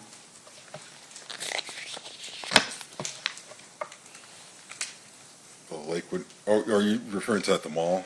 Yes, sir. Okay, I'm sorry, yeah, That's all right. okay. In terms of your presumption, the idea of the presumption, you're telling us that, yeah, there is some facts that help, you to have that presumption, right? Some facts. Can you tell us what facts you have to support that there was even a Lakewood incident that occurred? I'm sorry, you're asking what facts? Sure. We have several witness statements. Okay, so you have several witness statements. You are aware that there's allegedly, and according to what you write yourself, this was a couple weeks before the murder of Tupac Shakur. Marcus, who lived at the Southside Crip neighborhood, was in a mall by himself. A number of Blood Street gang members attacked Marcus and began beating him. Orlando Anderson and then others approached the situation, observed what was happening, then went to the aid of Marcus. They beat up the Blood gang members. That's what you wrote in your 302, right? That's for true now. Yeah. Now, in terms of that information, did you ever go to the mall to verify that there was this thing that happened a couple weeks before the murder of Tupac Shakur, which would have been sometime in August of 1996? Did you ever do that? No, I did not. Now, in fairness to you, sir, Lakewood Mall and that area is governed by a police department. I don't know, is it Compton or is it the next one over? I'm not sure. Yeah, it wouldn't have been Compton. Okay. So whoever's the next one, did you ever at any point reach out to that police department to say, hey, Can you get us the information on this so we can verify it before we put it into our 302? That the, a couple of weeks before the murder of Tupac Shakur, there was a beating that took place. Did you ever do that? Okay, so, your statement regarding doing it before we put in that was information that was provided to us by Mr. Davis. So, at that time, we're just recording what Mr. Davis is telling us. Sure. So this is a follow-up investigation upon that. Sure, but the state has now introduced this document in as an exhibit for the jury to consider. So you're telling us that you can't verify the information in it? I'm telling you what Mr. Davis told us. Okay, but you cannot verify that information. You're telling us right now you didn't verify the information that he told you. I didn't verify that specific event. Okay.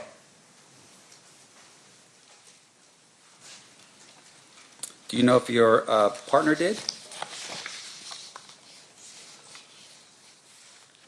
I'm not sure. If you're referring to Mr. Holliday? Yes, sir. Yeah, I'm not sure.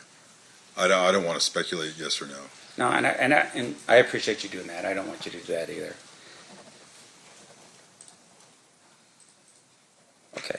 Now, Mr. Davis is in prison during this time. At some point in the future, you had mentioned that he was in there April 20th, 1999, something like that? During the second interview, yes. Right. Now, did you at any point ever look at his, while he was in there, how he was doing, anything like that? Any write-ups he might have had while he was in there, anything like that? From the penitentiary? Yeah. No, I did not.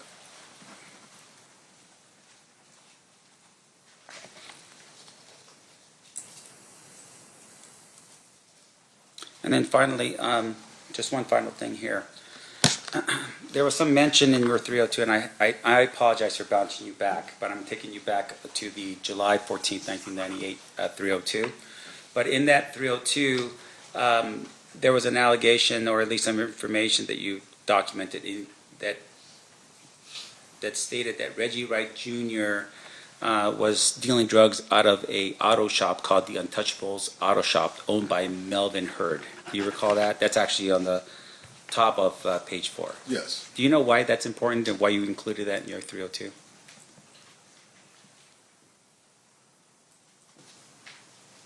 Well, activity regarding Reggie Wright Jr., Reggie Wright Sr., these individuals incompetent, things like that would have been important. They would have been documented. Mr. Davis provided us that information. So again, this is also information that would be utilized for for consideration by the U.S. Attorney's Office and things Right. like that. So all of the information is important. I have no further questions, Your Honor. Thank you, sir. I Okay. appreciate it. Any redirect, Mr. Strupko? Just briefly, you have both of those. Yes. 302s in Yes, I person, do. right? So let's start with the July 14th, 98 one. It specifically says in the first paragraph, also, it was understood that the information provided by Davis during the interview would not be used by the FBI in a way which would disclose to individuals outside the FBI that the information came from Davis. Correct. So, other FBI personnel may have learned about this, but certainly you wouldn't be calling Las Vegas Metropolitan Police Department and telling them, hey, guess what Duane Davis just told me? That's correct. Yeah, there's a confidentiality portion of the proffer agreement that this is it's offered in a way to elicit information. It's saying, hey, what you tell us here is not going to be told to anybody, and we won't divulge that you're the one providing this information and things of that nature. And you're there talking to him, in your case, is about a drug case. It's not about Tupac Shakur. That just happens to be a subject that comes up in the conversation. That's correct. It's not your responsibility. Well, let me ask you this. Tupac Shakur is killed in the state of Nevada, the county of Clark. Who prosecutes murder cases usually for street-level shootings in Clark County? That would be like Las Vegas Metro PD, the DA's office here in Las Vegas. The state of Nevada. It's not a That's federal correct. crime to commit a murder in Las Vegas in most situations. That's correct. And so you're just gathering this information, and you did what you promised, which was keep it confidential until such time as you were authorized by the U.S. Attorney Right. to talk about it. The only other thing I want to ask you about is, Mr. Sampt, there is a difference between proffer and immunity, is that correct? That is correct. What Mr. Davis was telling you, you wouldn't use against him, correct? Correct. There wasn't any sort of immunity for any crimes that he disclosed, you just couldn't use the statements that he made to you to prosecute him for those particular crimes. That's correct. And that it was an agreement between the United States Attorney's Office and Mr. Davis. That's correct. At no point in here did the state of Nevada, the Clark County District Attorney's Office, or any agency other than the U.S. Attorney's Office make an agreement with Mr. Davis about these 302s. That's correct. Nothing further. Any recross based on that, Mr. Sampt? I'm sorry, what was that last question again? I'm trying to figure that out. Hey, so you're telling us, you're giving us information right now about your knowledge of what the other law enforcement agencies had agreements on or not? How do you know that? I didn't give that information. I didn't say that. So can we repeat that last question? We don't have All right, that well, let me- capability. We can Let me- pause and show you. No, that's all right. I just want to get to the point. What Mr. DiGiacomo just asked you was that, there were no other agreements with regard to your agreement. Your agreement was the sole agreement between yourself and Mr. Davis, or FBI and Mr. Davis, and no other The United entity. States Attorney's Office and Mr. Davis. I apologize. The United States Attorney's Office and Mr. Davis, and no other entity, right? I think that's how it was put, Yes. right? Yes. You don't know that, though. Did you, when you... Objection? What?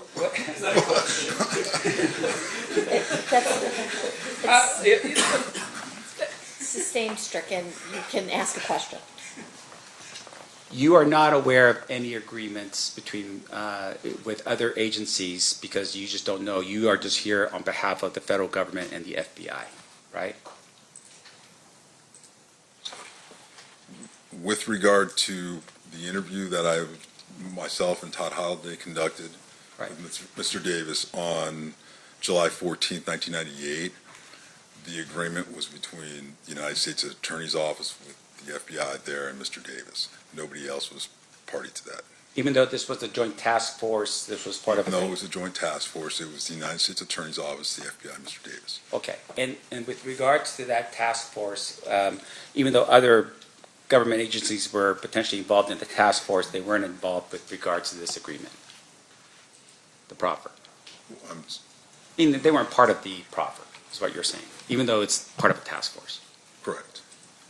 Okay, no further questions, thank you. Anything further, Mr. DiGiacomo? No. Ladies and gentlemen of the jury, any questions for this witness? We do have some. Okay.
All right, a couple questions from our jurors.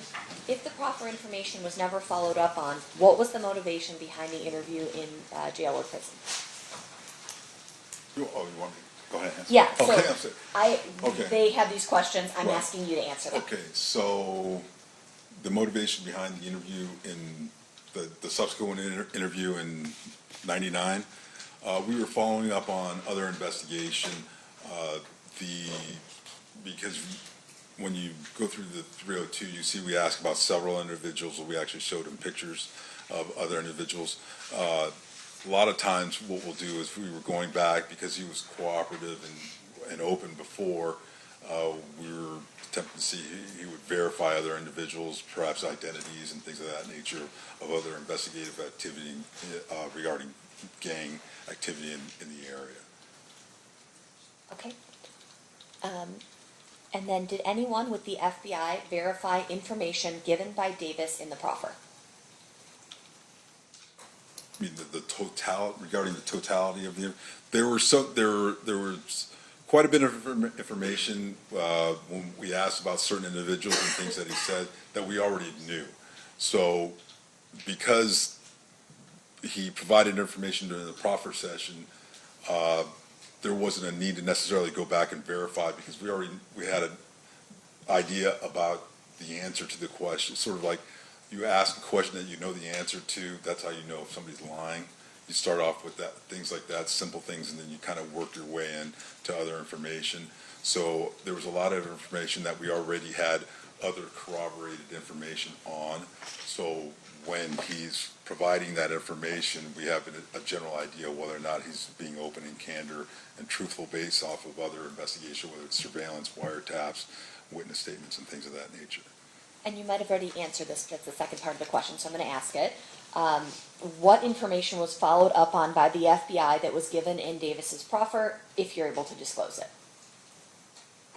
What information was followed up on by the FBI that was given in Davis's proffer that you're able to disclose? So, I mean, it's been 30 years. It'd be very difficult for me to follow up on every single aspect. Again, a lot of the information, because it's historical, some of these things that he's talking about went back several years prior to into the early 90s period.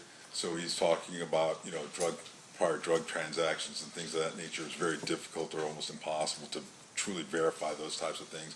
Other things that he talked about, for example, like recordings that were played or photos that he was shown of individuals where he identified and said this is so-and-so, that corroborates what, individuals that we know and things of that nature. So there were things that were done.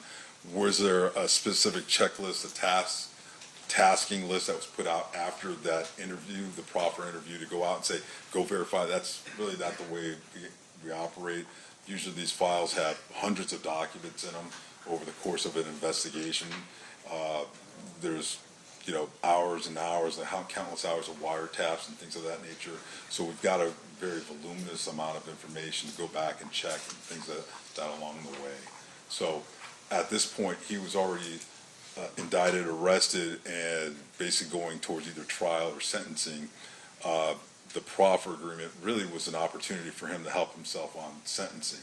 And then for us to maybe, if he wanted to cooperate and things like that, to possibly open up further avenues of investigation for other individuals who weren't in custody or that were still under investigation. All right, Mr. DiGiacomo, any follow-up based on those answers and those questions? Mr. Sampt? No, Your Honor. Okay, all right. You are free to go. Thank you so much. Sorry. Are the two exhibits? Just leave them right there. Mr. DiGiacomo will pick them up. I'll grab them. Thank you. Are those our exhibits? Yeah. Okay, perfect. Yeah, for sure. All right, statement call the next witness. Darren Dupree. Your Honor, before we do that, may we approach? Sure.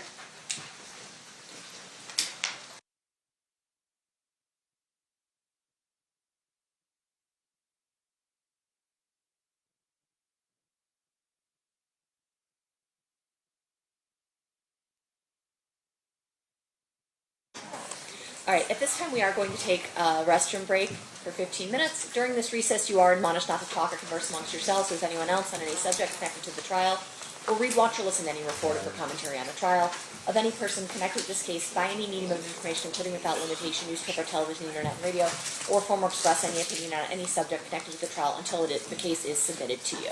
We'll have you guys back here at 3:15. Please rise for the jury.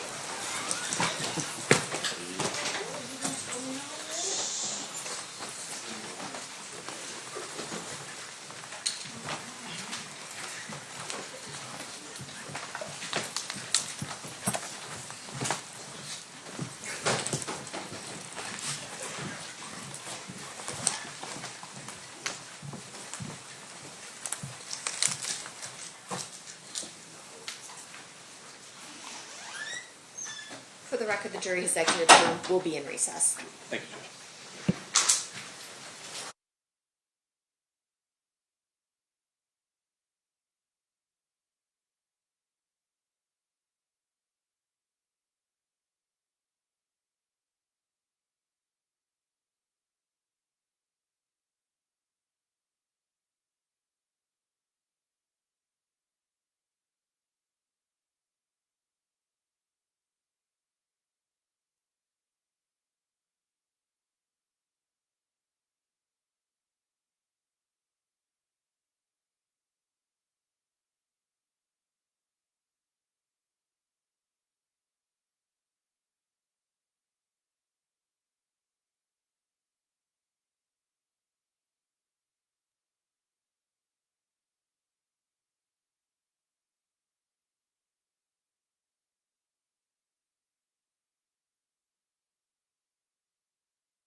Back on record in State versus Davis, C-377-407. Anything we need to address before bringing the jury in? No, Your Honor. Okay, bring them in. Stand for the jury.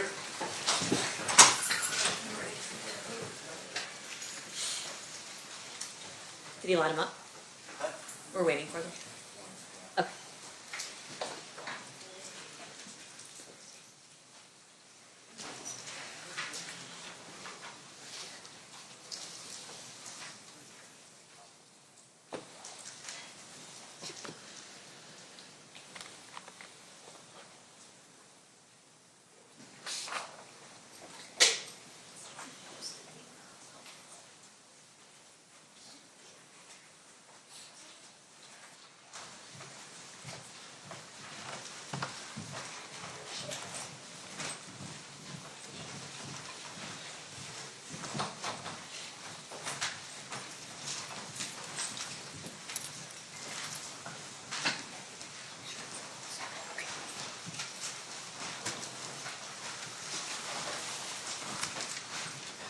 The party stipulates the presence of the jury.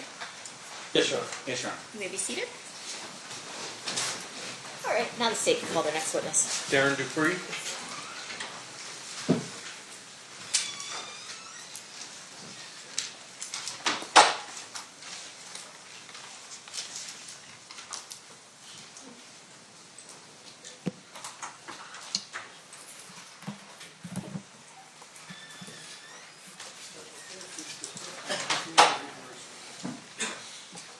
Good afternoon. You solemnly swear or affirm the testimony you're about to give in this action shall be the truth, the whole truth, and nothing but the truth, so help you God? I do. Thank you, sir. You may be seated. And if you please state your full name and then spell it for the record. Darren, D-A-R-Y-N, Dupree, D-U-P-R-E-E. Thank you, sir. Whenever you're ready to state, you may proceed. Thank you.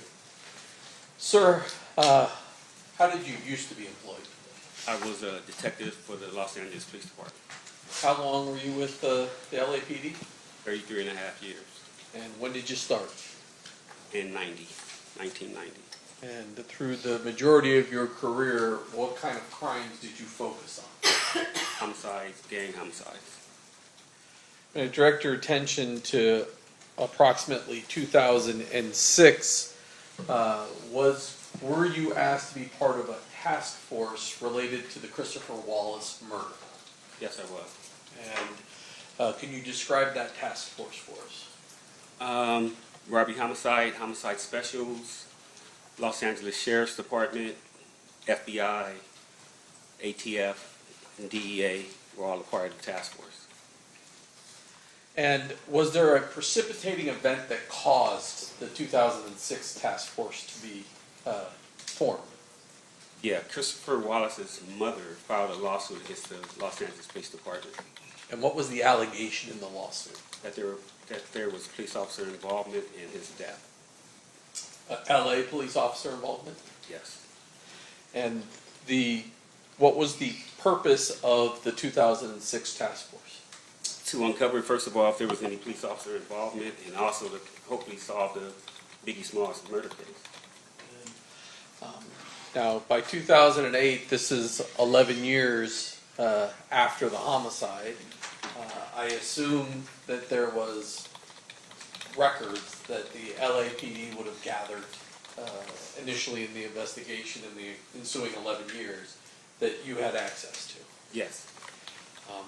Did you guys, or did the task force formulate a plan as to how you were going to go about investigating the Christopher Wallace murder? Yeah. There was rumors that this was a war between Southside Compton Crips and Mob Piru. Puffy Combs labeled Bad Boy and Death Row Records. So we started there, and that consisted of coming to Vegas, getting all their files, getting up to speed on the Tupac murder. Although we weren't investigating it, we just wanted to get up to speed on it. And then starting there, everybody was a suspect at that time in the Biggie Smalls murder. At the time you come to Vegas and learn what information the Las Vegas Metropolitan Police Department is, who is the detective that you're having the contact with from Metro? Detective Dan Long. At some point, you go back, you begin investigating. did you have any suspects that you identified and wanted to potentially look at? From the initial investigation, Southside Compton Crip possibly had something to do with the murder because they weren't paid for the Tupac murder, and then also Death Row Records, that they were involved because of the retaliation for the Tupac murder. So, like I said, everybody was a suspect at that time.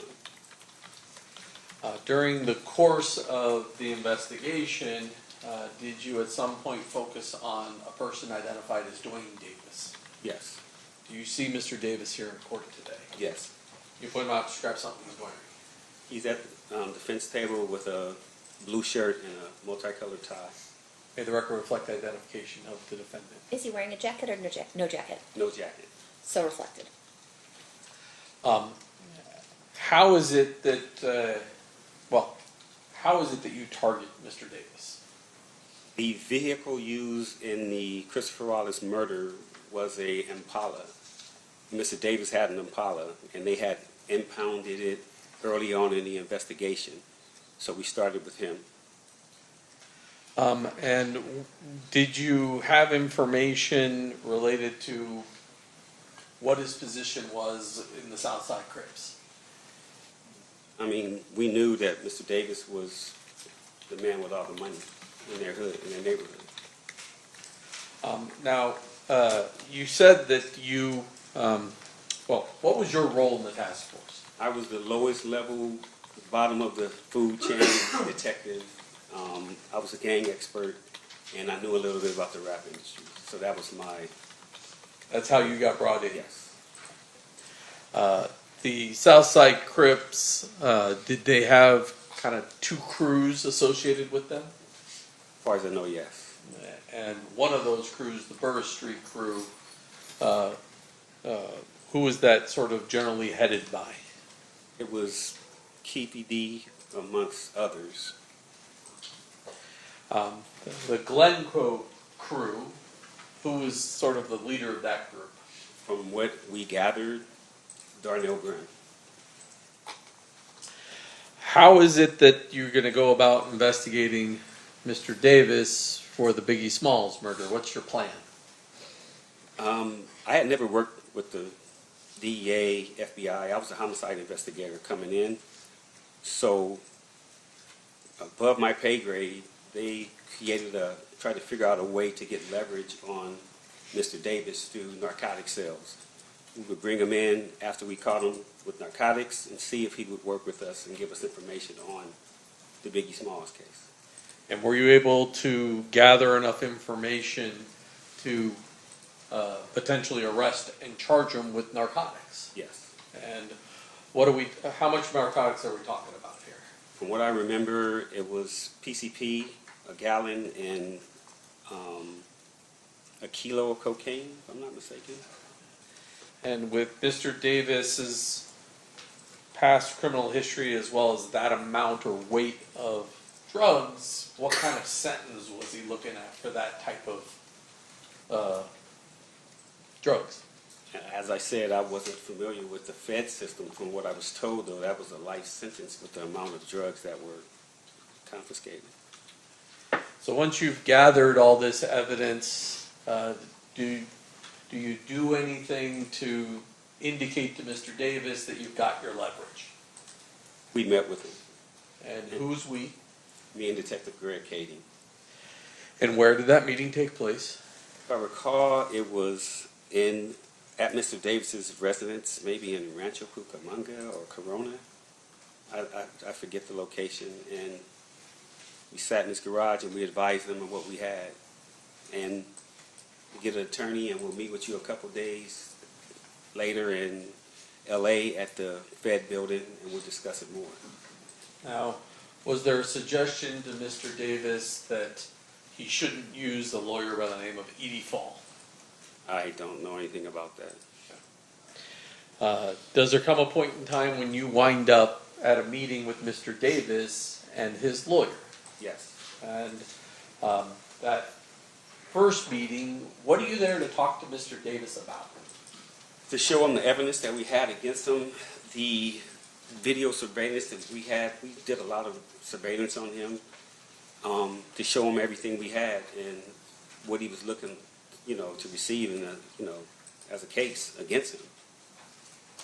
And so do you eventually wind up in a meeting with his lawyer in either the lawyer's office or a police station, to talk to him about that? I think that first meeting was at the AUSA's office in downtown Los Angeles with him and his attorney and about 4 or 5 people from the task force. And was there your understanding as to what the circumstances of what you could and couldn't use against Mr. Davis about what he's talking to you about? Yes, and again, I'm just in the room. I've never even been in the AUSA's office at that time. So I'm just observing what's going on. Did anyone use the term, "this is a proffer"? Yes. And was that agreement between the AUSA, do you remember that AUSA's name? Timothy Seawright. And do you remember the attorney for Mr. Davis, his name? Wayne Higgins. And so there was an agreement in that first meeting that this would be a proffer. Yes. And during the course of that, do you ask Mr. Davis about his involvement in the Biggie Smalls murder? Yes. And what is his response? At that time, he said, no, we didn't have anything to do with that. When he said, "we didn't have anything to do with that one," did that trigger anything in your mind as to what he was saying? When I recall, yes, we were like, that one, what do you mean? And then he What was said, it? we did the other one. He said, "we did the other one." And so, at that point, what did you think he was talking about? Me personally, the only other one was Tupac. But we had nothing, we didn't think we were talking about Christopher Wallace. We didn't ask him any questions about Tupac. He offered that on his own. And so when he does that, is there some discussion then of maybe having a conversation about Tupac? It was a surprise to us. Number one, we were shook. We were surprised. Yes. I mean, I don't know if we shut that meeting down then to discuss what we were going to do. I don't remember, but we were surprised. Does there come a point in time when there's a meeting set for December 18th of 2008 to talk to Mr. Davis about the Tupac Shakur murder? Yes. In your understanding, was that still based upon the agreement between Wayne Higgins and the U.S. Attorney that it would be a proffer session? Yes. At that point, before having this conversation with Mr. Davis, has anybody notified Las Vegas that Mr. Davis is going to be talking about the Tupac Shakur murder? Unfortunately, no.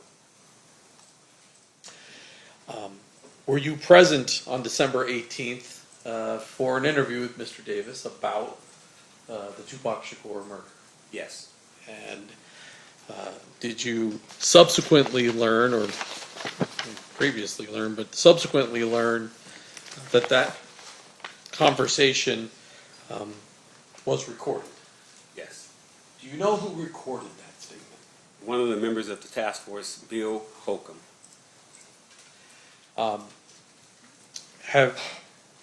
Did there come a point in time where you heard that recording? Yes. And Judge, I have marked as State Proposed Exhibit 117, which is the actual recording, and 110, which is the transcript of that recording, and I'll form it this time. Any objection? I think this briefing currently still lacking foundation with regard to that. The answer, the question that was asked was like, do you recognize the recording? Okay, do you want to play I can play part of Maybe that the recording first for Detective. a couple Du- seconds and see if he recognizes it? Yeah, there's some Authenticate? walking in time, so we'll just Well, have to pull it when forward. people a little actually bit. talk. Yeah.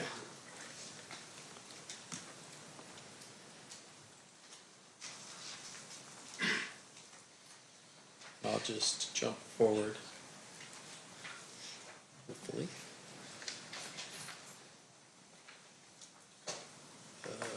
My volume off? People or his associates, that's not a concern to us. Yeah. If you hadn't told Mike, we would have talked to him. We wouldn't want to talk to him. Okay, another, Does that sound like the conversation that was happening on December 18th, 2008 with Mr. Davis? Yes. And who was present at this besides yourself that you recall? The lead detective, Detective Greg Kading, he was mostly in charge. Bill Holcomb and me, that's all I can remember. Was Wayne Higgins present as well? Wayne Higgins was there, and I'm sorry, so was Mr. Davis, of course. And do you recall where this conversation took place? It might have been at Wayne Higgins' office. Which I once again reoffer. 117 and 110. Did you want to show him 110 to verify that is the transcript of it? Oh, you want me to? Well, that was the objection, was that Oh, the foundation wasn't accurate, and we talked about the first item, but not the second. take a look at that. You can read through as much as it is you need to. That appeared to be a transcription of that particular meeting. Yeah, I remember. Yeah, that's it. Move to admit 110 and 117. Any objection, Mr. Sampt? No, Your Honor. They will be admitted. The jury is going to hear the entire thing at some point. But generally speaking, what was Mr. Davis's version of events as it relates to what happened with Tupac Shakur? Mr. Davis stated that his nephew, Mr. Orlando Anderson, was jumped and beat up in a club or in a hotel in Las Vegas after the Tyson fight. He came and told Mr. Davis what happened. They went looking for Tupac, Suge, anybody who was involved, basically, in the beatdown of Mr. Anderson. And they couldn't find him at first, and then they saw him, and basically, Mr. Davis had the gun at first, but they came up on the passenger side of Suge Knight and Mr. Shakur's vehicle, so he couldn't shoot across the driver. So he handed the gun to Dre in the back seat, Andre Smith. He was afraid to shoot. Mr. Anderson grabbed the gun and shot across Mr. Smith into Mr. Knight's car that Mr. Tupac Shakur was in with Mr. Knight. And did he tell you what kind of vehicle he was in? He was in a white Cadillac, Did he tell you what kind of gun was used? a 40 cal Glock. And did he tell you after the shooting where the car went? If you recall. If you don't recall. I don't recall. After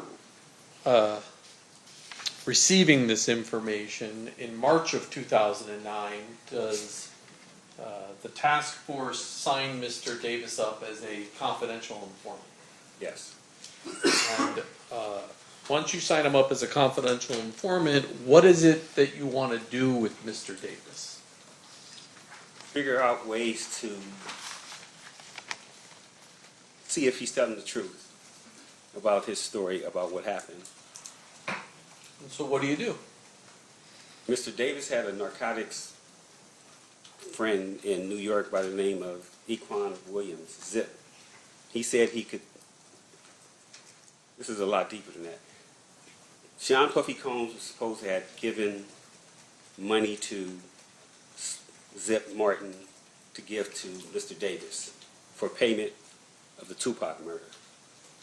Fast forward, we go to Mr. Davis. He says he can rekindle that relationship with Mr. Zip Martin and get him to talk about the money that was given from Sean Puffy Combs to Mr. Martin that never got to Mr. Davis. And did you guys, or Mr. Davis, come up with a plan to get leverage on Mr. Williams, Zip?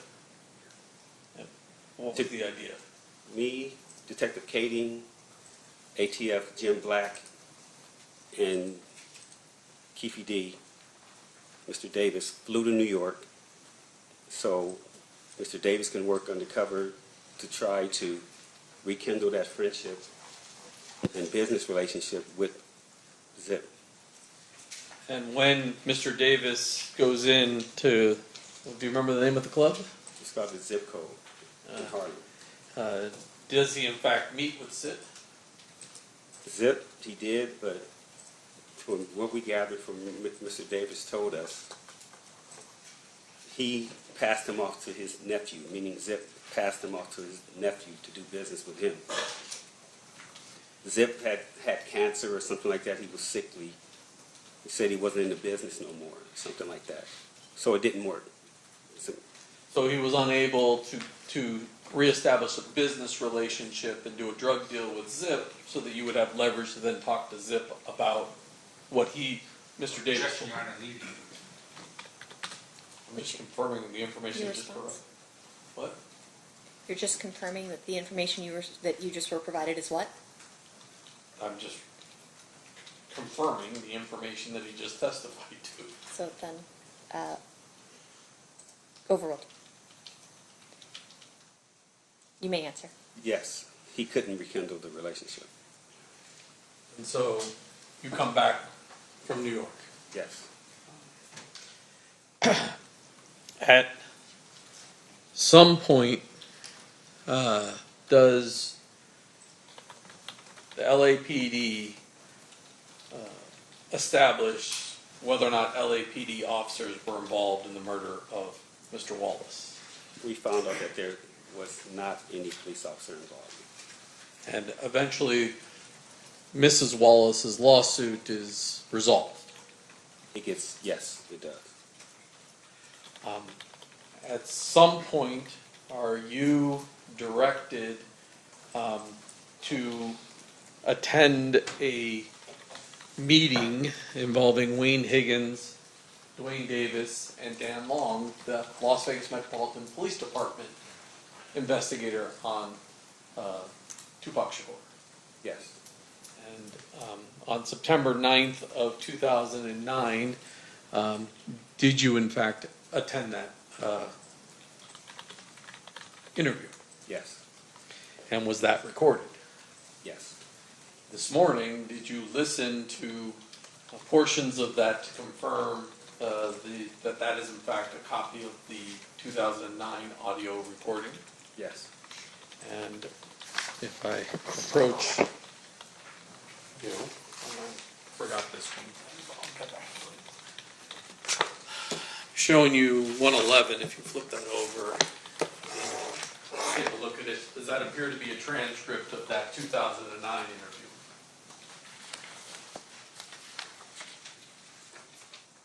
Yes. Move to admit 111 and 118. Any objection? No objection, Your Honor. So admitted.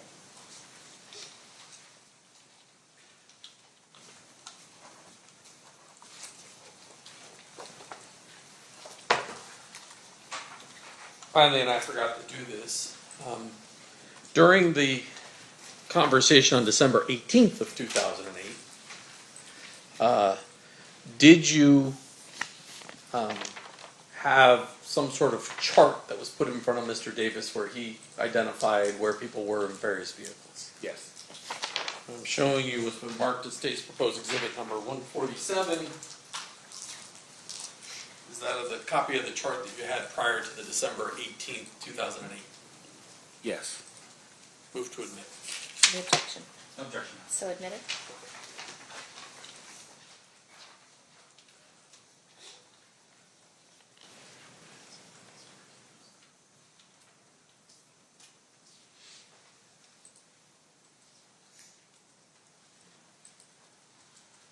Thank you, sir. I pass the witness. Cross-examination, Mr. Sanft.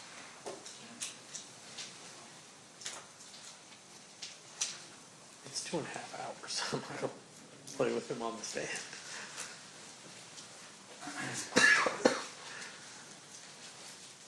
Mr. Dupree. We had some conversations here about what you did on this case. Did you ever write any reports on this? Sure I did, yeah. When you say you're sure did you review any reports in preparation for your testimony here today? I think I reviewed one report. Which report did you review? It was a DEA 6 passing the case over to Las Vegas Metro. And with regard to that report, did you draft that report yourself? Yes, When you say it's a DEA 6, is that a form?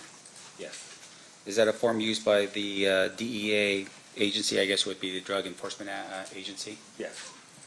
Did you write any reports on your own with regards to what you did within the LAPD, umbrella or report writing? I'm sure I did. When you say you're sure did, are you telling us today that you don't know for sure what reports you wrote? I'm saying that when you have a cold case, a lot of reports are already written. So you interview people and you do a statement on it, but the majority, this was 2006 when we started, the murders happened in 1996 and 97, so a lot of the reports were already written. So with regards to, you're classifying this as a cold case? Yes. And what is a cold case to you? It's a case that takes a long time to solve. And with regards to the cold case, which, are you talking specifically about the murder here, the murder investigation of Tupac Shakur? I'm talking about what we classified Christopher Wallace case. I don't know if they classified Tupac a cold case at that time. I see. So you were part of the task force specifically on Biggie Smalls, which is called Biggie Smalls. That's why we started the task force, because of the lawsuit. All right, and you are classifying that as the cold case. Yes.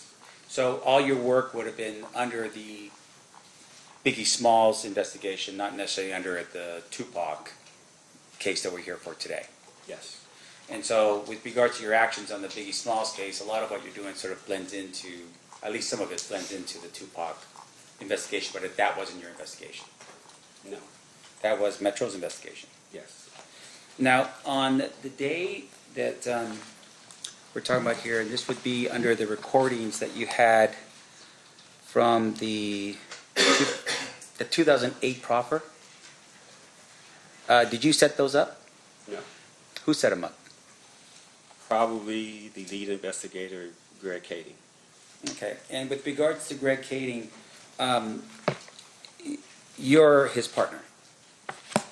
In a task force configuration, you might peel off with one person more than the other, so I would say me and him did a lot of work together. And with regards to what he is that he's also a fellow LAPD detective. Yes. All right. And so with regards to your being, let's say not part of the task force, were you ever his partner outside of the task force? I met Detective Kading at Wilshire Homicide. Wilshire Homicide is the area that Christopher Wallace was actually killed in. Robbie Homicide inherited the case or took the case because they had more resources to work. Me and Greg worked together at Wilshire Homicide. Greg Kading started this task force, and he brought me over years later to this task force. I see. So up until that point when he brought you over, you guys weren't partners? No, he was working narcotics. Greg knows the narcotics FBI, DEA system very well. I didn't. All right. And so in terms of your awareness about the Tupac investigation, when were you first made aware of the Tupac investigation? Through the media, as soon as it happened. Right. I mean, everybody knew about that. And in terms of, though, your involvement or the official, are you telling us it's at the time of the proffer that you become sort of more involved in the Tupac? At the time that Mr. Davis offered the information that he offered is when we even thought about doing anything with Tupac. But isn't it true, though, that you actually were more aware, you actually were that Detective Long was the Metro detective on this case as early as 2004? I didn't start until 2006, so I just knew he was the investigator assigned to the case when I got there. I see. So as of 2006, you would have been aware that Detective Long was the investigator from Metro? Maybe 2006, 2007, when we decided to come out to Vegas and gather intel on the Tupac case, just for investigative reasons. Okay. And with regards to your participation in the task force, was there a name for the task force? Christopher Wallace Task Force. Okay, so it's the Christopher Wallace Task Force. And you first contact Mr. Davis on, looks like November 21st, 2008. Is that about right? I don't remember the dates, but Okay. Now, in terms of your, you're saying though that your review of the evidence in preparation for today's, or your reports in preparation for today's testimony just consisted of the DEA 6 form? yes. Now,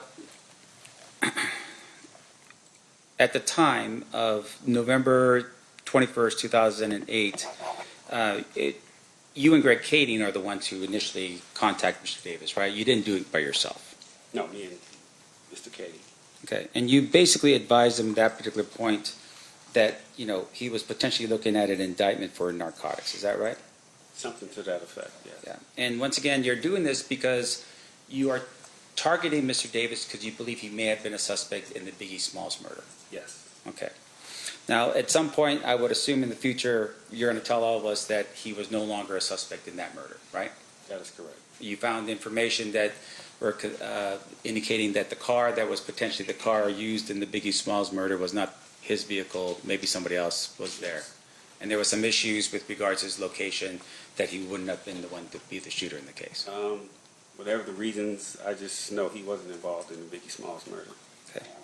And then with regards to your conversation with Mr. Davis, when you had that conversation at his home, you talked about being in the, I guess, the garage of his home at Rancho Cucamonga, is that what it was? I forget the city, but it's out east. Okay. That's where he lived at the time.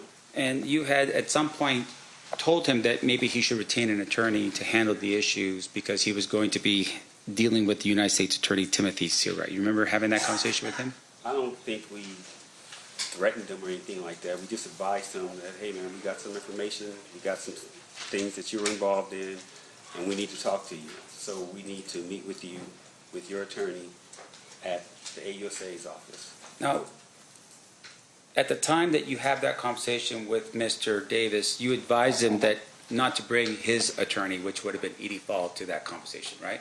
No. You advised him to actually bring this other attorney, Wayne Higgins. That would have been a brand new attorney for Mr. Davis, correct? No. I didn't even know Mr. Higgins at that time. Now, in terms of your, the meeting, Mr. Higgins shows up with Mr. Davis, and then there's a conversation between Mr. Higgins and Seawright regarding the proffer agreement, but that wasn't with you being present in the room, fair? No, I wasn't Okay. present. Now, you had, though, at some point being informed that there was a proffer agreement, and then there was follow-up interviews that occur as a result, right? That's correct. So this is just not one interview. This is multiple interviews. Yes. Now, can you tell us, for instance, how many interviews there were? That I was involved in, the first meeting at his house in the garage, the first meeting with the AUSA, and then the meeting at Wayne Higgins. But mind you, like I told you, I flew to New York with Mr. Davis. So we were out there for 3 or 4 days. I'm talking more about specifically the actual meetings in which you're sitting down and asking questions of Mr. Davis. 2. So that would be the initial meeting with United States Attorney Seawright in the room, and then the second meeting was, I'm sorry, at what time? That was with Mr. Higgins at his office on Wilshire Boulevard, if I'm not mistaken. I forget the date. Okay, would that be October or December 18th, 2008. 2008? Yes. Do you recall actually being involved in a meeting or being knowledgeable of a meeting that took place on December 1st, 2008? No. How about a meeting that took place on January 7th, 2009? I don't recall. No. How about another meeting that occurred on February 11th, 2009? I don't recall any of those dates. Okay. I just remember the 3 that we dealt with. Right. And once again, you're refreshing your recollection off of a DEA 6 form, correct? No, I'm refreshing my recollection off of my recollection. 30 years later? That's right. And about 20 murder trials Right, of my own. which is amazing. Good It's job. not amazing, just doing my job. But let's just make sure we're clear. I want to make sure this jury understands that you're refreshing recollection off of a DEA 6 form.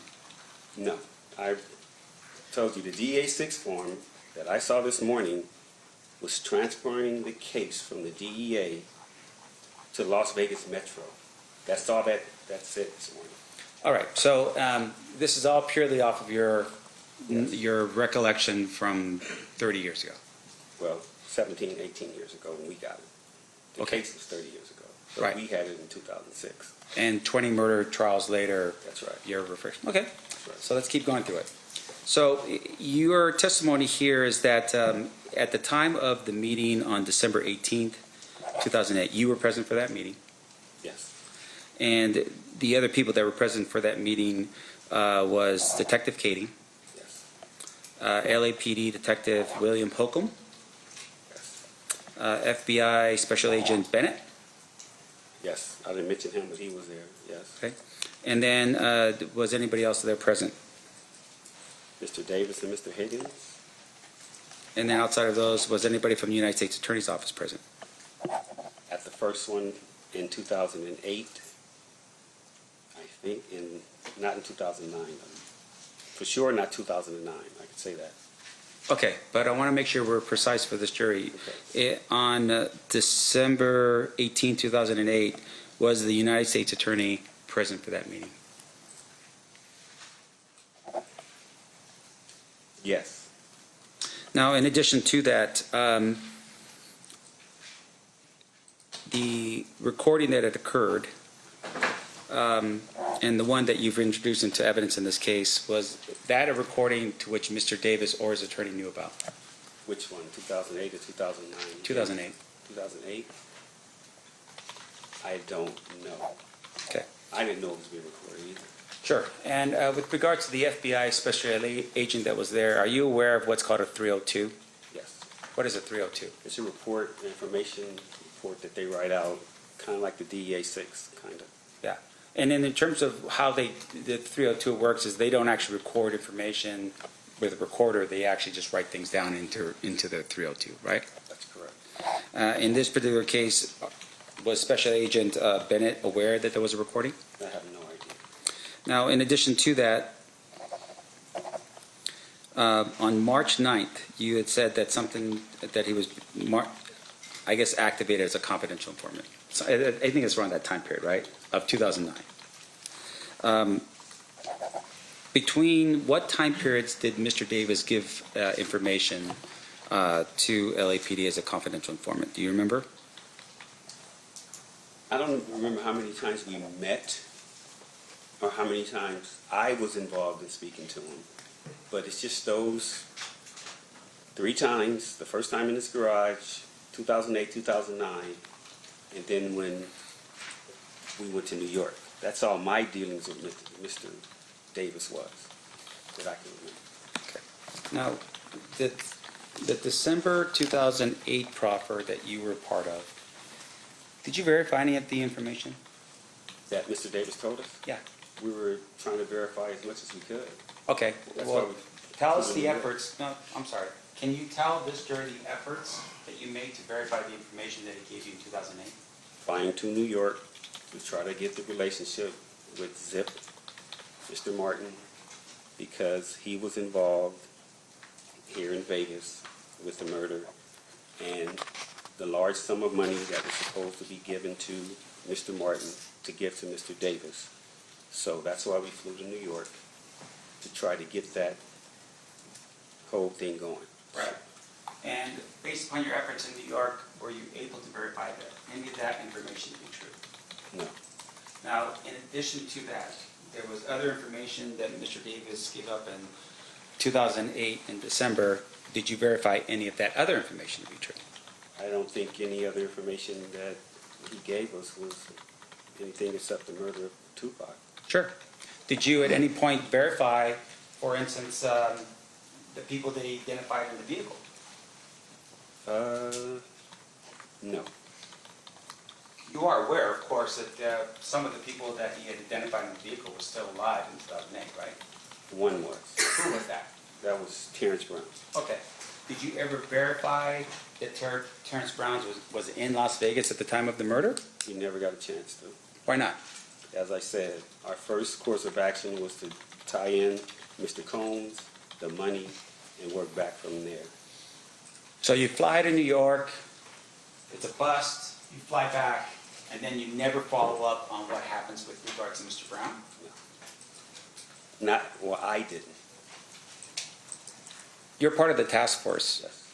Do you know if anybody else on the task force verified that information, that Mr. Brown was in Las Vegas at the time of the shooting? No.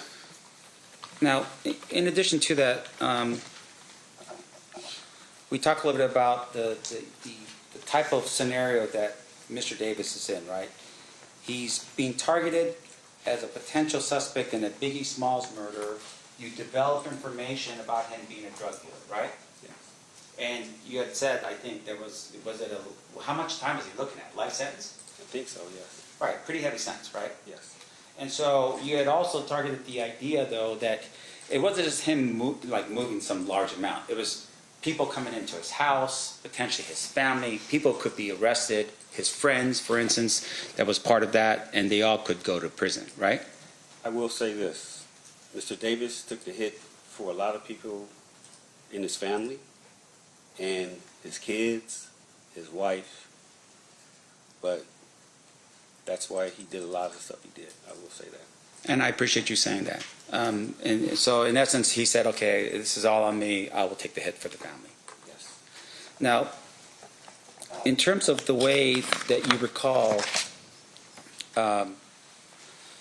how he describes what happens and so forth, you had mentioned that he's in the car, he drives up next to the other car, and then he gives the gun to the back seat because he was going to do the shooting, and then he gives it to somebody else, and then I guess it was Dre, he said, no, I can't do it, and then Orlando fires the gun. Yes. Okay. So the four individuals that in the car would have been Mr. Davis, and then Mr. Brown, Driver.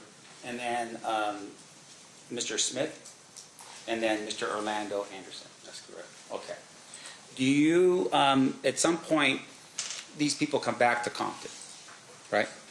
Were there any, as far as you know, did anyone attempt to kill Orlando for being the shooter in the vehicle of Tupac Shakur? I don't know if anyone tried to kill Mr. Anderson, but a lot of other people got shot and killed. Sure. And so what other people that you recall were being shot and killed? I don't have the list of people who, I know Darnell Graham got shot, and then an 11-year-old girl got shot. Off the top of my head, I can remember those two. It was war. Compton's, 10 square miles, and all of these people know each other from growing up. There was people standing, they were hiding out, Yeah. walking the streets. But in terms of the four that's in the vehicle, was Mr. Smith shot? No, not that I know of. And what about the other person, besides Mr. Davis? Mr. Brown? Yes. Not that I know of, no. And then with regards to Mr. Davis, was he shot at? No, not that I know of. And once again, this idea is, we're talking about a very compact area of Las Vegas, 10 by 10 miles, multiple blood and crip gangs just encroached upon one another, right? It's basically like a powder keg. Street by street. Right. And in terms of retribution, pretty clear this would be an immediate thing because Tupac Shakur was shot and killed. Yes. And Death Row Records, as a member of the mob Piru, would have been definitely out for blood on that. Yes. But none of those four individuals were shot at. No, not that I know of. Yeah. And in fact, just to make sure I'm clear, Orlando Anderson was actually shot and killed probably about a year and a half later, right? Unrelated, yes. Yes, and it was unrelated, meaning that people that he got into a gunfight with was actually other Crips, Yes. right? And it was over money, as far as you can recall. Yes.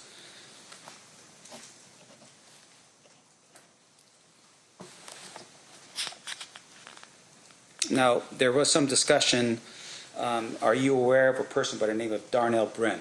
Yes. Darnell Brim is, and I think there was some discussion about, there was two different sets in the Southside Crips. Yes, One set was the Burr Street set, correct? and that would be Burr Street where Mr. Davis lived on, Yes, as well as members of his family and so forth, right? yes. The other set was the set that Darnell Brim was in charge of. From what I hear. I never worked Compton PD, but from what I hear, yes. Okay. And with regards to Mr. Brim, he was killed pretty much immediately after the shooting of Tupac Shakur.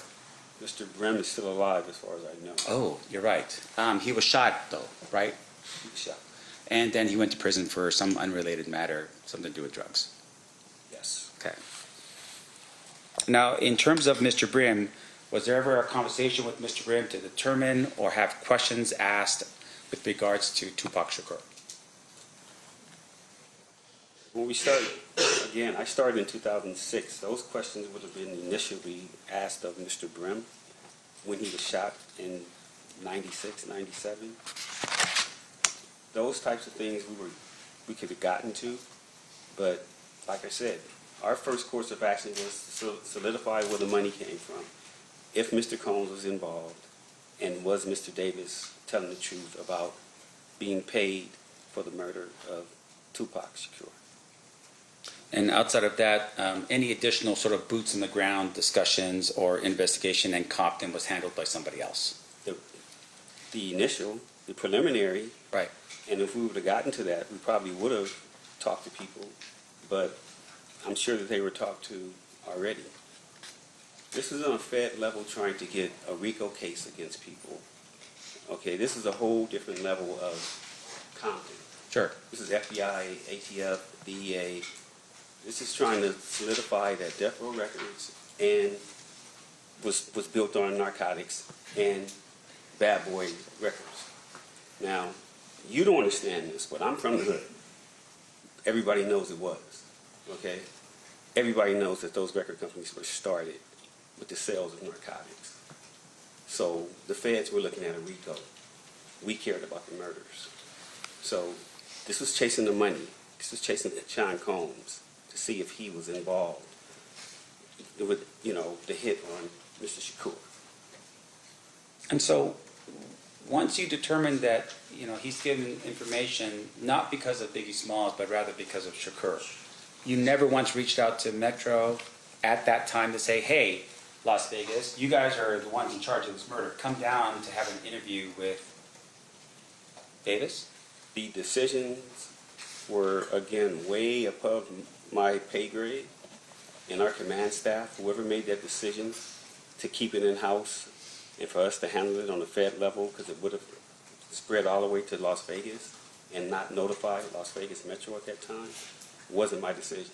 I see. So had it been somebody up the chain, maybe even the United States Attorney? Whoever. See, right. Yeah. Okay. That's not your call to make. No, I'm just a soldier, okay? Right. I appreciate that. Now, in addition to that, sir, your in terms of the information we're talking about here, at some point your other LAPD detective leaves the LAPD. Greg Cady. Yes, in 2011, I think. And in 2011, I believe he publishes a book.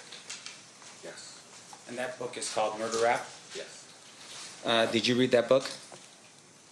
Parts of it. All right. And fair to say, of course, is that if you saw something in the book that was not accurate, you probably tell Greg Cady, like, hey, this is not accurate, this is not right. I wouldn't tell him nothing. That's Oh, his version. He did what he wanted to do. Right. Okay, so it's his version of events. You would have been like, okay, this is not right about what I did. I'm just going to leave it alone because that's what Greg Cady interpreted it to be. No, I'm saying I was on the Los Angeles Police Department, still in charge of the Biggie Smalls case by myself. And whatever came from any books that were written, it was my responsibility to make sure that everybody was okay if they were outed in that book. So I'm not going to tell another man what he should and shouldn't do as far as writing a book. If you want to write a book, write a book. If it comes back my way and I got to investigate something you said, then I'll do that. So this individual, Greg Cady, leaves LAPD and takes the Tupac file with him? From what I hear, something to that effect. Meaning he stole the file.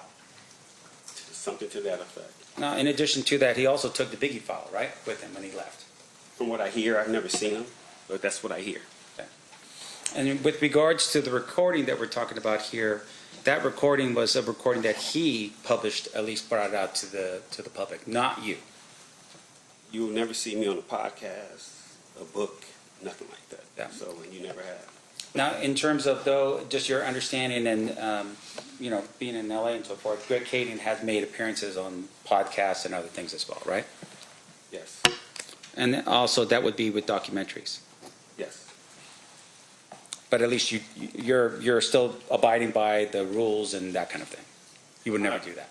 I stick to the code. Okay, I'm abide by the streets. You're not going to see me on there telling about what somebody else did. This is the only time you're going to see me talking about what somebody did, sitting in this chair.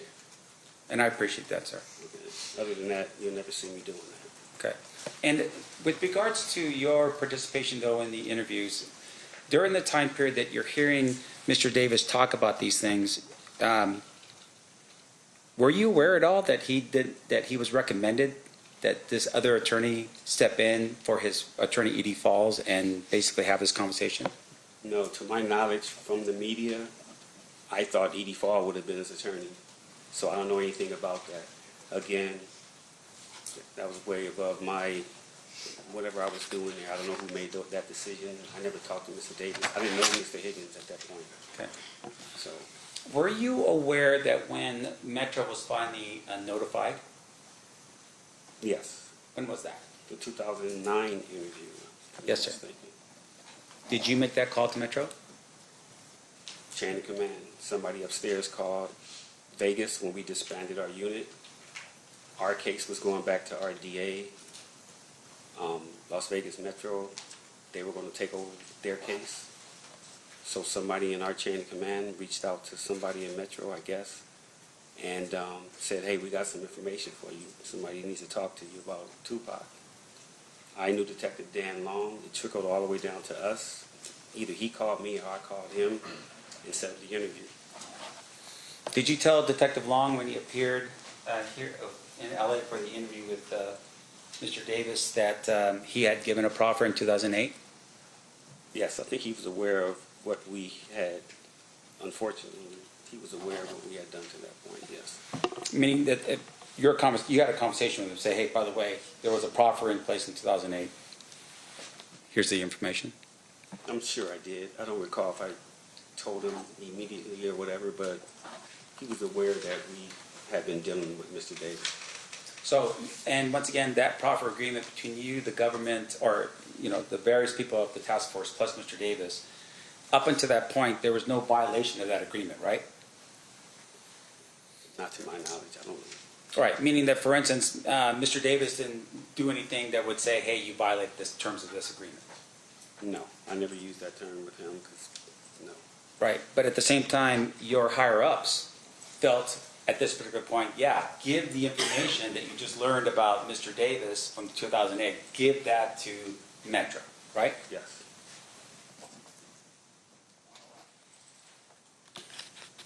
And once again, and I want to make sure I'm clear because I don't want to forget this question, you didn't verify anything outside of the P. Diddy potential payment that was the part of that you were looking at? Yes. So everything else would have been going back to Detective Long to do his investigation in Las Vegas about the information given to him by Mr. Davis? I mean, he was going to be aware of that, yes. Okay. But once again, But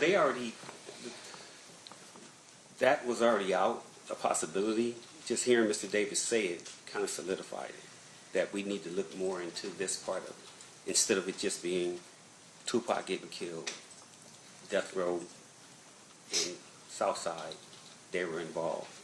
yeah, but I think we're here for a slightly different purpose. We're in Las Vegas, and we just want to know what facts were presented, or at least established, with regards to the situation. You're telling me Detective Long would have been one to verify whether Mr. Brown was here in Las Vegas, whether any of the other individuals in the vehicle that was represented to you was actually here in Las Vegas, to establish that, right? That was his job, not yours. Yeah, on the murder. Right, Yeah. right.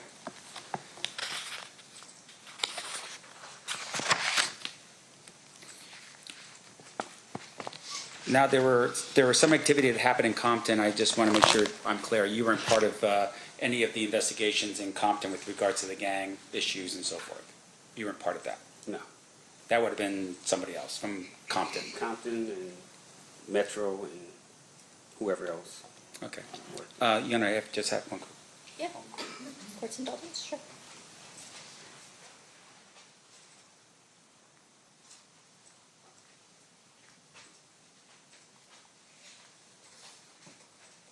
Your Honor, I pass the witness. Thank you. Okay. Any redirect, Mr. Jackman?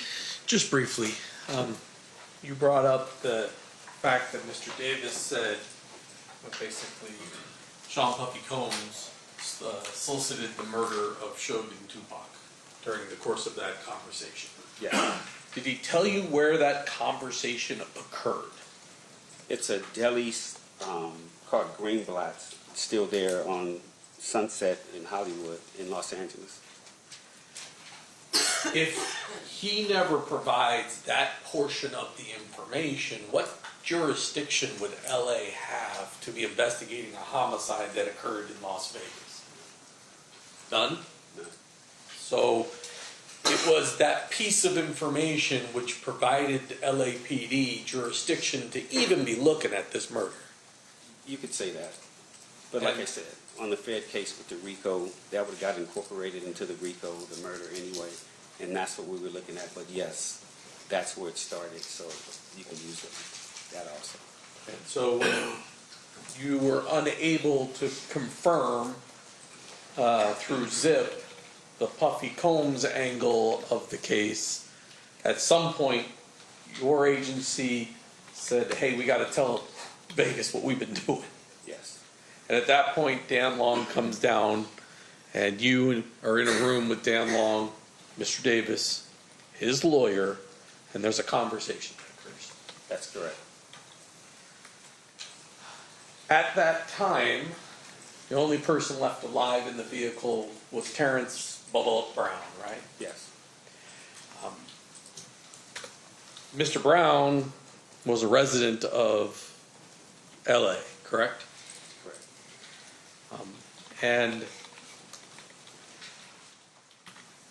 was there at least a discussion between you and Dan, hey, if Mr. Brown ever gets himself into some real trouble, maybe we'll have some leverage to talk to Mr. Brown? Yes. And then unfortunately Mr. Brown got killed as well. Yes. And so the last person alive in the vehicle is Mr. Davis. That's correct. Nothing further. Anything further, Mr. Sampt?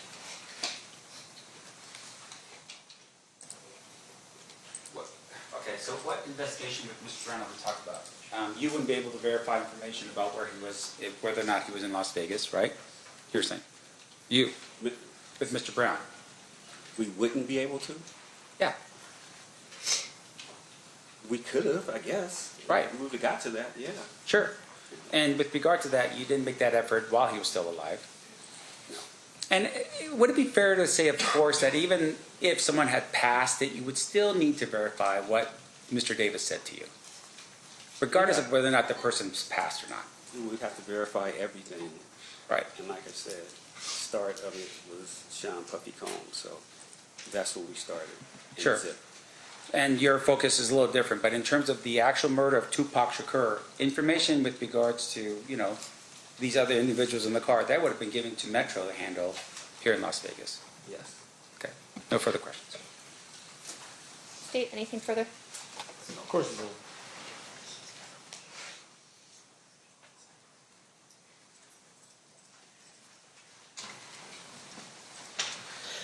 Yes, one follow-up. In your 34 years, 20 homicide trials, ever made a case on a guy confessing to a homicide? Yeah, I've had a couple confessions. Yeah.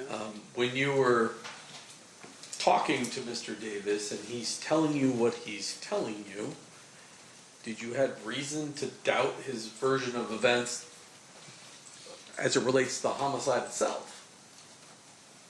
I didn't think Mr. Davis was lying because he put the gun in his nephew's hand. And if if anybody knows anything, from what I hear, Mr. Orlando Anderson was the man besides Keefe D in that neighborhood. He was the prince, and his family loved him. I didn't think that Mr. Davis would put the gun in his own nephew's hand, dead or alive, and put that smut on him unless it was true. The person that killed Tupac, well, in the neighborhood, he's a hero. In the world, he's a villain. So I didn't think Mr. Davis, me personally, would do that unless it was true with his own nephew, because I know he loved his nephew. They all loved Orlando. And so that particular fact, knowing the culture, and now it's 2008, I mean, let me ask you this. Was Tupac Shakur larger than life after death? Yes, but had he would have been legendary if he lived. Right. And in 2008, he is legendary at that point. But he's dead. And if it gets out that Mr. Davis has said his nephew pulled the trigger, would there be consequences for his neighborhood? I mean, just the way it looks, him being a hero, meaning Tupac to the world, and then this gang, like I said, in the streets, in his hood, Orlando wasn't looked at that, but people are going to always say the Southsiders, the ones who killed Tupac, Nipsey Hussle. All these people who were like that, that's what comes with that. Now, you could wear a badge and act like it's something in your hood, but in the world, that's not a good thing to be, remembered as or thought of as a person that killed Tupac, even though what happened to Mr. Orlando Anderson wasn't right. Thank you. Nothing further. Anything further based on that? Yes, Your Honor. So I just want to make sure I'm clear. You go to Mr. Davis because he's the target of Biggie Smalls' murder. Yes. You interview him, and at some point in the future, you determine that Mr. Davis is not involved in Biggie Smalls' murder. Yes. While you're in the room showing him the information that you have about the drug aspect of it, a life sentence potentially, and everyone in his family or people in his family and friends potentially getting all in the middle of that with all kinds of problems, right? He decides to take the hit, as like you said, right? And instead of saying, hey, I don't have anything about Biggie Smalls, which you now have confirmed, he had nothing to do with Biggie Smalls, so he had no information. He says, I actually have information, and Orlando Anderson is one of those people, right? And at the time he says it, Orlando's actually dead, right? And people in the community of Compton had all had this sort of thing going on that potentially Orlando Anderson was involved in the murder of Tupac, correct? Correct. So that information was available to Mr. Davis when he gave you that information, right? Yes. But once again, you were targeted for Biggie Smalls, and there was no information that would say he was involved in Biggie Smalls, so he couldn't give you any of that information, right? No further questions, Your Honor. Anything further, Mr. DiGiacomo? Oh, Judge. I've lost track of how many redirects we're on, so. Sorry. All right, you're okay, guys. Any questions from the jury? Looking at that side of the box?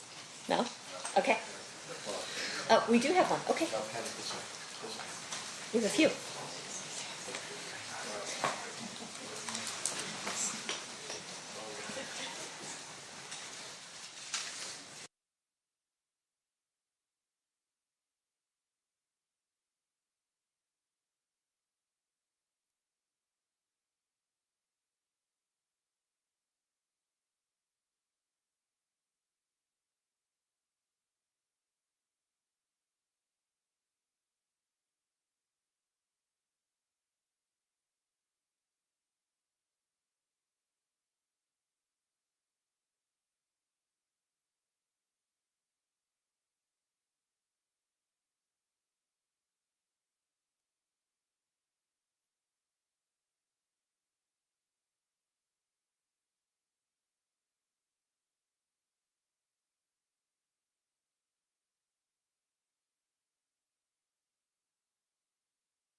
All right, a question from one of our jurors for you.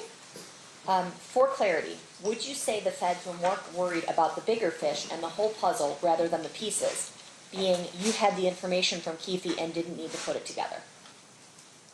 Yes, they were worried about the bigger picture, but this is 2006, and the smaller types of investigations on both cases had already been run to ground. You needed to come with a different type of investigation to try to see if you can get it. So that's why Detective Kading, the LAPD, that's why he brought in the FBI, ATF, DEA, other agencies to all help to try to solve both cases. Once we found out what Mr. Davis had said. It was Biggie Smalls at first, and then it went to Tupac Shakur. Okay. Any follow-up questions based on that, Mr. DiGiacomo? No. Any follow-up questions based on that, Mr. Sanft? No, no. Okay, you've faked us out again. All right, you are free to go. Thank you so much, Mr. Dupree.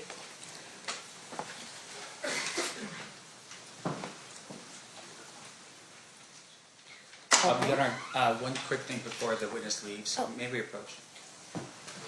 If you want to just have him wait in the hall, or do you want him to wait? If you can just be back on the stand for a second. Oh, okay.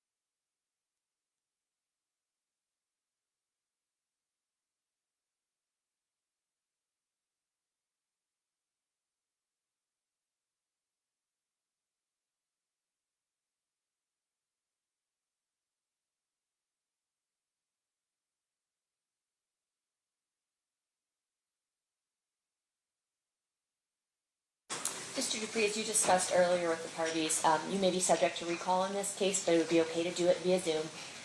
If you could refrain from, you're ordered not to discuss your testimony with anyone else in this case until you are released from that potential recall. Okay, thank you. You are now free to go. All right, State, what did you want to present next? Well, we're going to start the 2008 statement, so we fill up the rest of the day. Okay. But we have at least one witness tomorrow, so we'll call that witness tomorrow and then probably continue on the rest of the day with the rest of the statements. Does it make sense then? All right. Does it make, I mean, Go ahead. unless the court wants us to call the witness tomorrow at 1 and then start the statements. I think that might make the most sense. There's just more time in the statements than there is in the day tomorrow. So we still don't If we finish. play the half hour today, will that finish it out tomorrow? It all depends on Mr. Sam's cross of the witness. Well, Your Honor, Your Honor, there's two statements, right? I think we can definitely play one of the statements after the witness tomorrow. Okay. And then we have a subsequent statement. We're also playing that we introduced through Mr. Dupree. So. And none of them will finish in the half hour. That's 35 minutes we have left. That is correct. That is correct. All right. I'm going to have the jury. I'm just going to have the jury leave a little bit early today. We'll have them back at 1 o'clock tomorrow. All right. During this recess, you are admonished not to talk or converse amongst yourselves or with anyone else on any subject connected to the trial, or read, watch, or listen to any report or commentary on the trial of any person connected to this case by any medium of information, including without limitation, newspaper, television, internet, and radio, or form or express any opinion on any subject connected with the trial until the case is submitted to you. We'll see you guys back here at 1 o'clock tomorrow. Thank you. Stand adjourned.